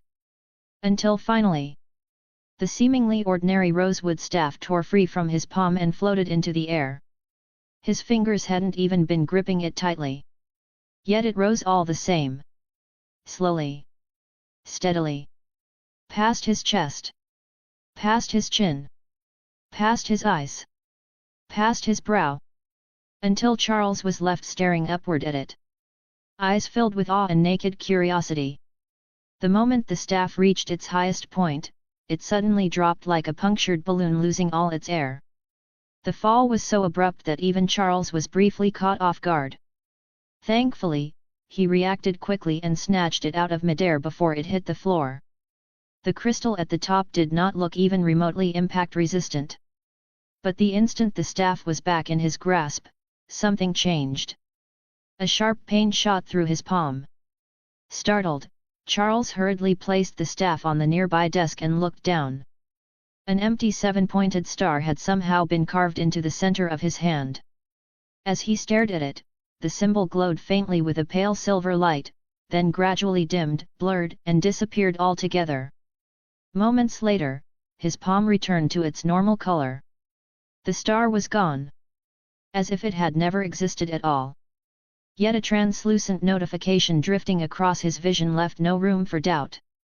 You have received empowerment from an unknown force. Your connection to this medieval world has deepened. Charles frowned. Unknown force. He felt nothing. No surge of power. No altered senses. No change at all aside from the fleeting spike of pain in his hand. It was as though nothing had happened. And yet something undeniably had. At least, it didn't seem harmful. He sat on the edge of the bed, lowering his gaze to the staff in his hand. It looked no different than before.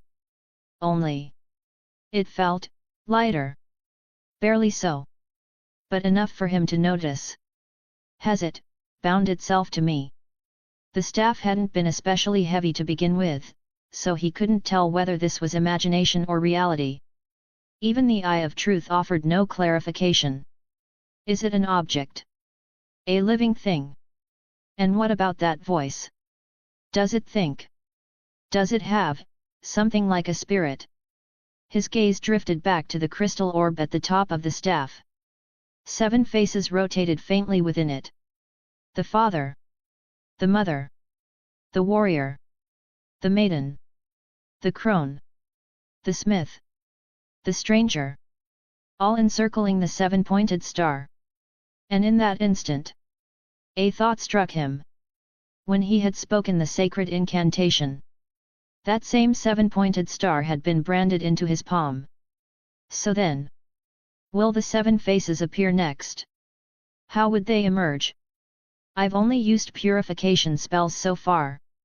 But the stranger represents death. If I use necromancy, will something respond? And if it does, what exactly will happen?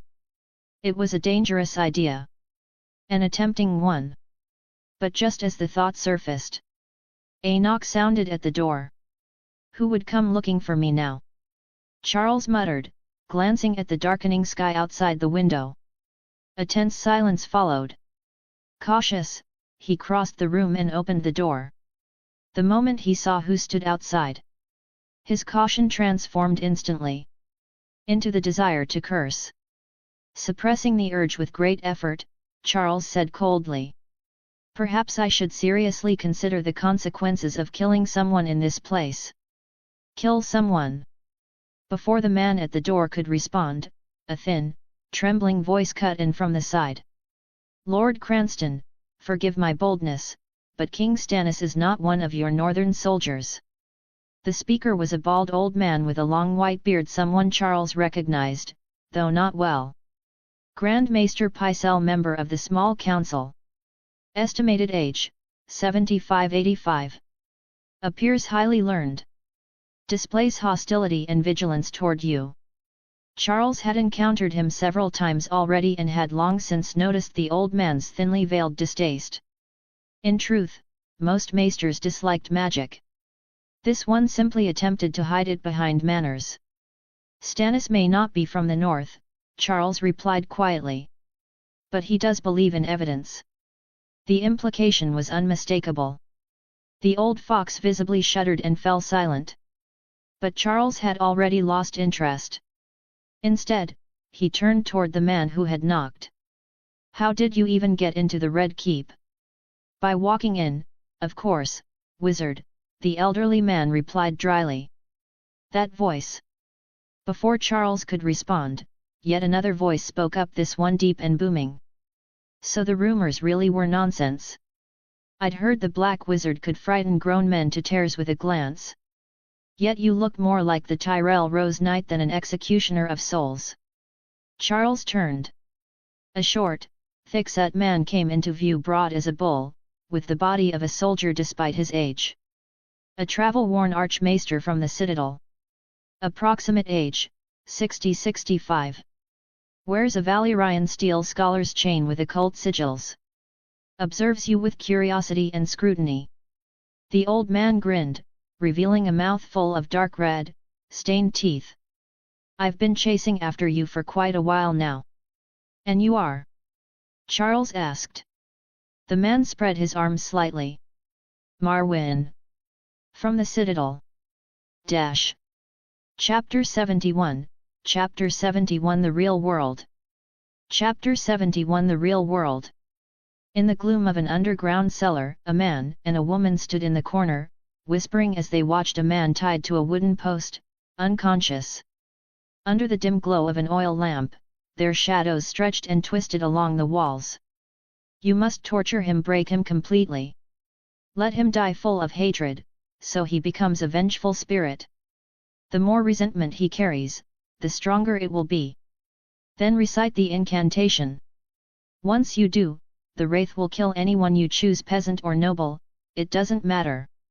Of course, you'll need a lock of hair or a personal item from the target. There's just one crucial detail. Listening calmly to her lover's emotionless explanation, the woman gazed at the unconscious gentleman with her emerald eyes and said uneasily, "Will we suffer retribution for this?" Retribution? You mean from the church? The man laughed softly when she nodded. Trust me, my dear, the church is not as powerful as you imagine. They're tied down by the colonies and the old world.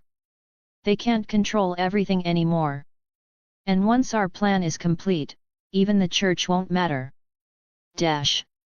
The dream faded as morning light grew stronger, dissolving into haze. Sensation returned slowly, the faint scent of lilies by the bedside, the soft velvet quilt on his body, the lingering smell of burnt wood from the hearth. Fatigue retreated, chased away by awareness. Charles opened his eyes. Above him, the ceiling was painted with murals of gods, steeped in medieval style. Those two again. He stared upward for a long while, recalling the dream from the night before, unease settling into his heart. I keep dreaming about them. That can't be a coincidence. What's really going on?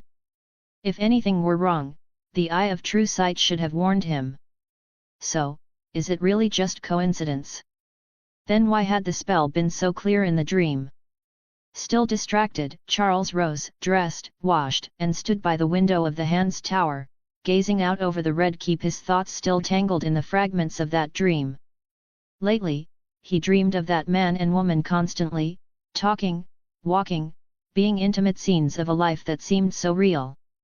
At first, Charles assumed it was nothing more than hormones playing tricks on him. But repetition changed suspicion into certainty. Something is happening. Something I don't know. He turned toward the mirror, studying his reflection. The ordinary dreams were one thing, but last night, he had seen a necromantic spell. Not a vague fantasy, every sigil, every step, every requirement was etched clearly in his memory. If that were a coincidence, then he'd have to believe he'd somehow invented a real spell in his sleep. Shame, it's too cruel to test. Thinking of the spell called the Curse of the Resentful Wraith, he felt a flicker of regret, then forced the thought aside. For now, the dream had no answer. He began tidying the room, clearing away the mess from last night. No, nothing wild had happened. The mess came from several old men and one young man, deep in long discussion and debate. And at the center of it all was Marwyn. This archmaester from the Citadel had been born to a poor family in Old Town, but fortune favored him. As a child, he was chosen by a maester to serve as an acolyte, granting him a chance to climb the social ladder. That alone wasn't the point. What mattered was this. Marwyn was deeply versed in magic. He claimed to have traveled the world, from Westeros to Essos, from distant Sothorios to lands even farther beyond the maps of known civilization. Blood magic, divination, curses, in the shadowed lands across the sea, countless supernatural forces were said to still flourish. After the mysterious destruction of the Valyrian freehold, its ruins lay shrouded in poisonous mists. In the far north, legends spoke of ice dragons whose wings blotted out the sky. There was also the distant Golden Empire in the east, and the city known as Karth, where strange warlocks and beings who seemed effectively immortal were said to reside. Listening to these tales, Charles felt as if his eyes had truly been opened. He had once believed magic was all but extinct in this world, only to discover that it had merely gone underground. Still, Archmaester Marwyn said, shaking his head, in Westeros, traces of magic vanished long ago. For you to wield such power again, it's nothing short of a miracle. Marwyn was puzzled, but Charles had no intention of explaining. Over time, Charles had already formed his own theory. Magic in this land wasn't gone, just thinner, quieter, and harder to reach. But then again, could a man pulling a cart ever compete with a diesel engine? Charles, able to cast spells through pure spiritual force, was that engine. A crude analogy came to mind: local mages were like laborers drenched in sweat, straining to pull wagons in the old world while Charles cruised past on a motorized tricycle. Technique and efficiency were on entirely different levels. But, is magic making a comeback? Thinking back on what he had heard the night before, another thought struck him. Grand Maester Pycelle's words echoed in his head. Age catches up to you. I'm not well lately, so I intend to retire home. Archmaester Marwyn arrived at just the right time to take over my duties in King's Landing. Then came Qyburn's quiet, mocking whisper. That old sheep doesn't look sick at all. I even saw him visiting a brothel not long ago. Charles had ignored it at the time, but now. Was he running from the war? Or from something else? It felt like a footnote in history, so Charles didn't dwell on it. He returned to his training. He had nearly mastered every spell in his notebook, and the magic he'd seen in his dreams last night was so brutal that even a dark wizard like him found it unsettling, let alone tempting to practice. That didn't mean he was idle. The grimoire he'd bought with dragon crystal still awaited him. But the staff? I really can't make sense of that thing. As he practiced the fire-warding sigils, his mind kept wandering back to the strange staff he'd taken from the tomb near the dragon pit. No matter how he examined it, its abilities refused to reveal themselves. Only one thing remained constant whenever he held it: he heard voices. Men and women, the young and the old. And not just from King's Landing. Old Town, Dorne, the Vale, even the North. Through the faith of the Seven, the staff seemed to be connected to all of Westeros. Yet all it granted him were prayers. No power. No favor. Only whispers. Secrets murmured in confession were briefly amusing but exhausting in excess. So, it really is a holy artifact? A conduit of faith and light that now rests in the hands of a black wizard. How absurd, that something like this would choose me. Yet, thinking about his spectral mask and the strange coincidences surrounding him, perhaps it wasn't entirely unreasonable. Still, the questions wouldn't go away. The invisible pull that had led him to the old priest. The divine voice at the dragon pit. The forced confession from the mob. The seven-pointed star burned into his palm. The eerie reaction when he tested a necromantic spell. None of it made sense. He searched through every church record in the Red Keep and found nothing. No history? Or the history was erased. Or it exists, and I simply haven't found it yet. As his thoughts churned, a sudden, deafening blast of horns rose from beyond the castle walls. The sound was loud, hurried. Charles rushed to the window. From the Hand's Tower, he saw it. On the distant horizon, a thin black line. Then two. Then a sea of darkness. As the shapes drew closer, details emerged. It was an army. Renly Baratheon's army.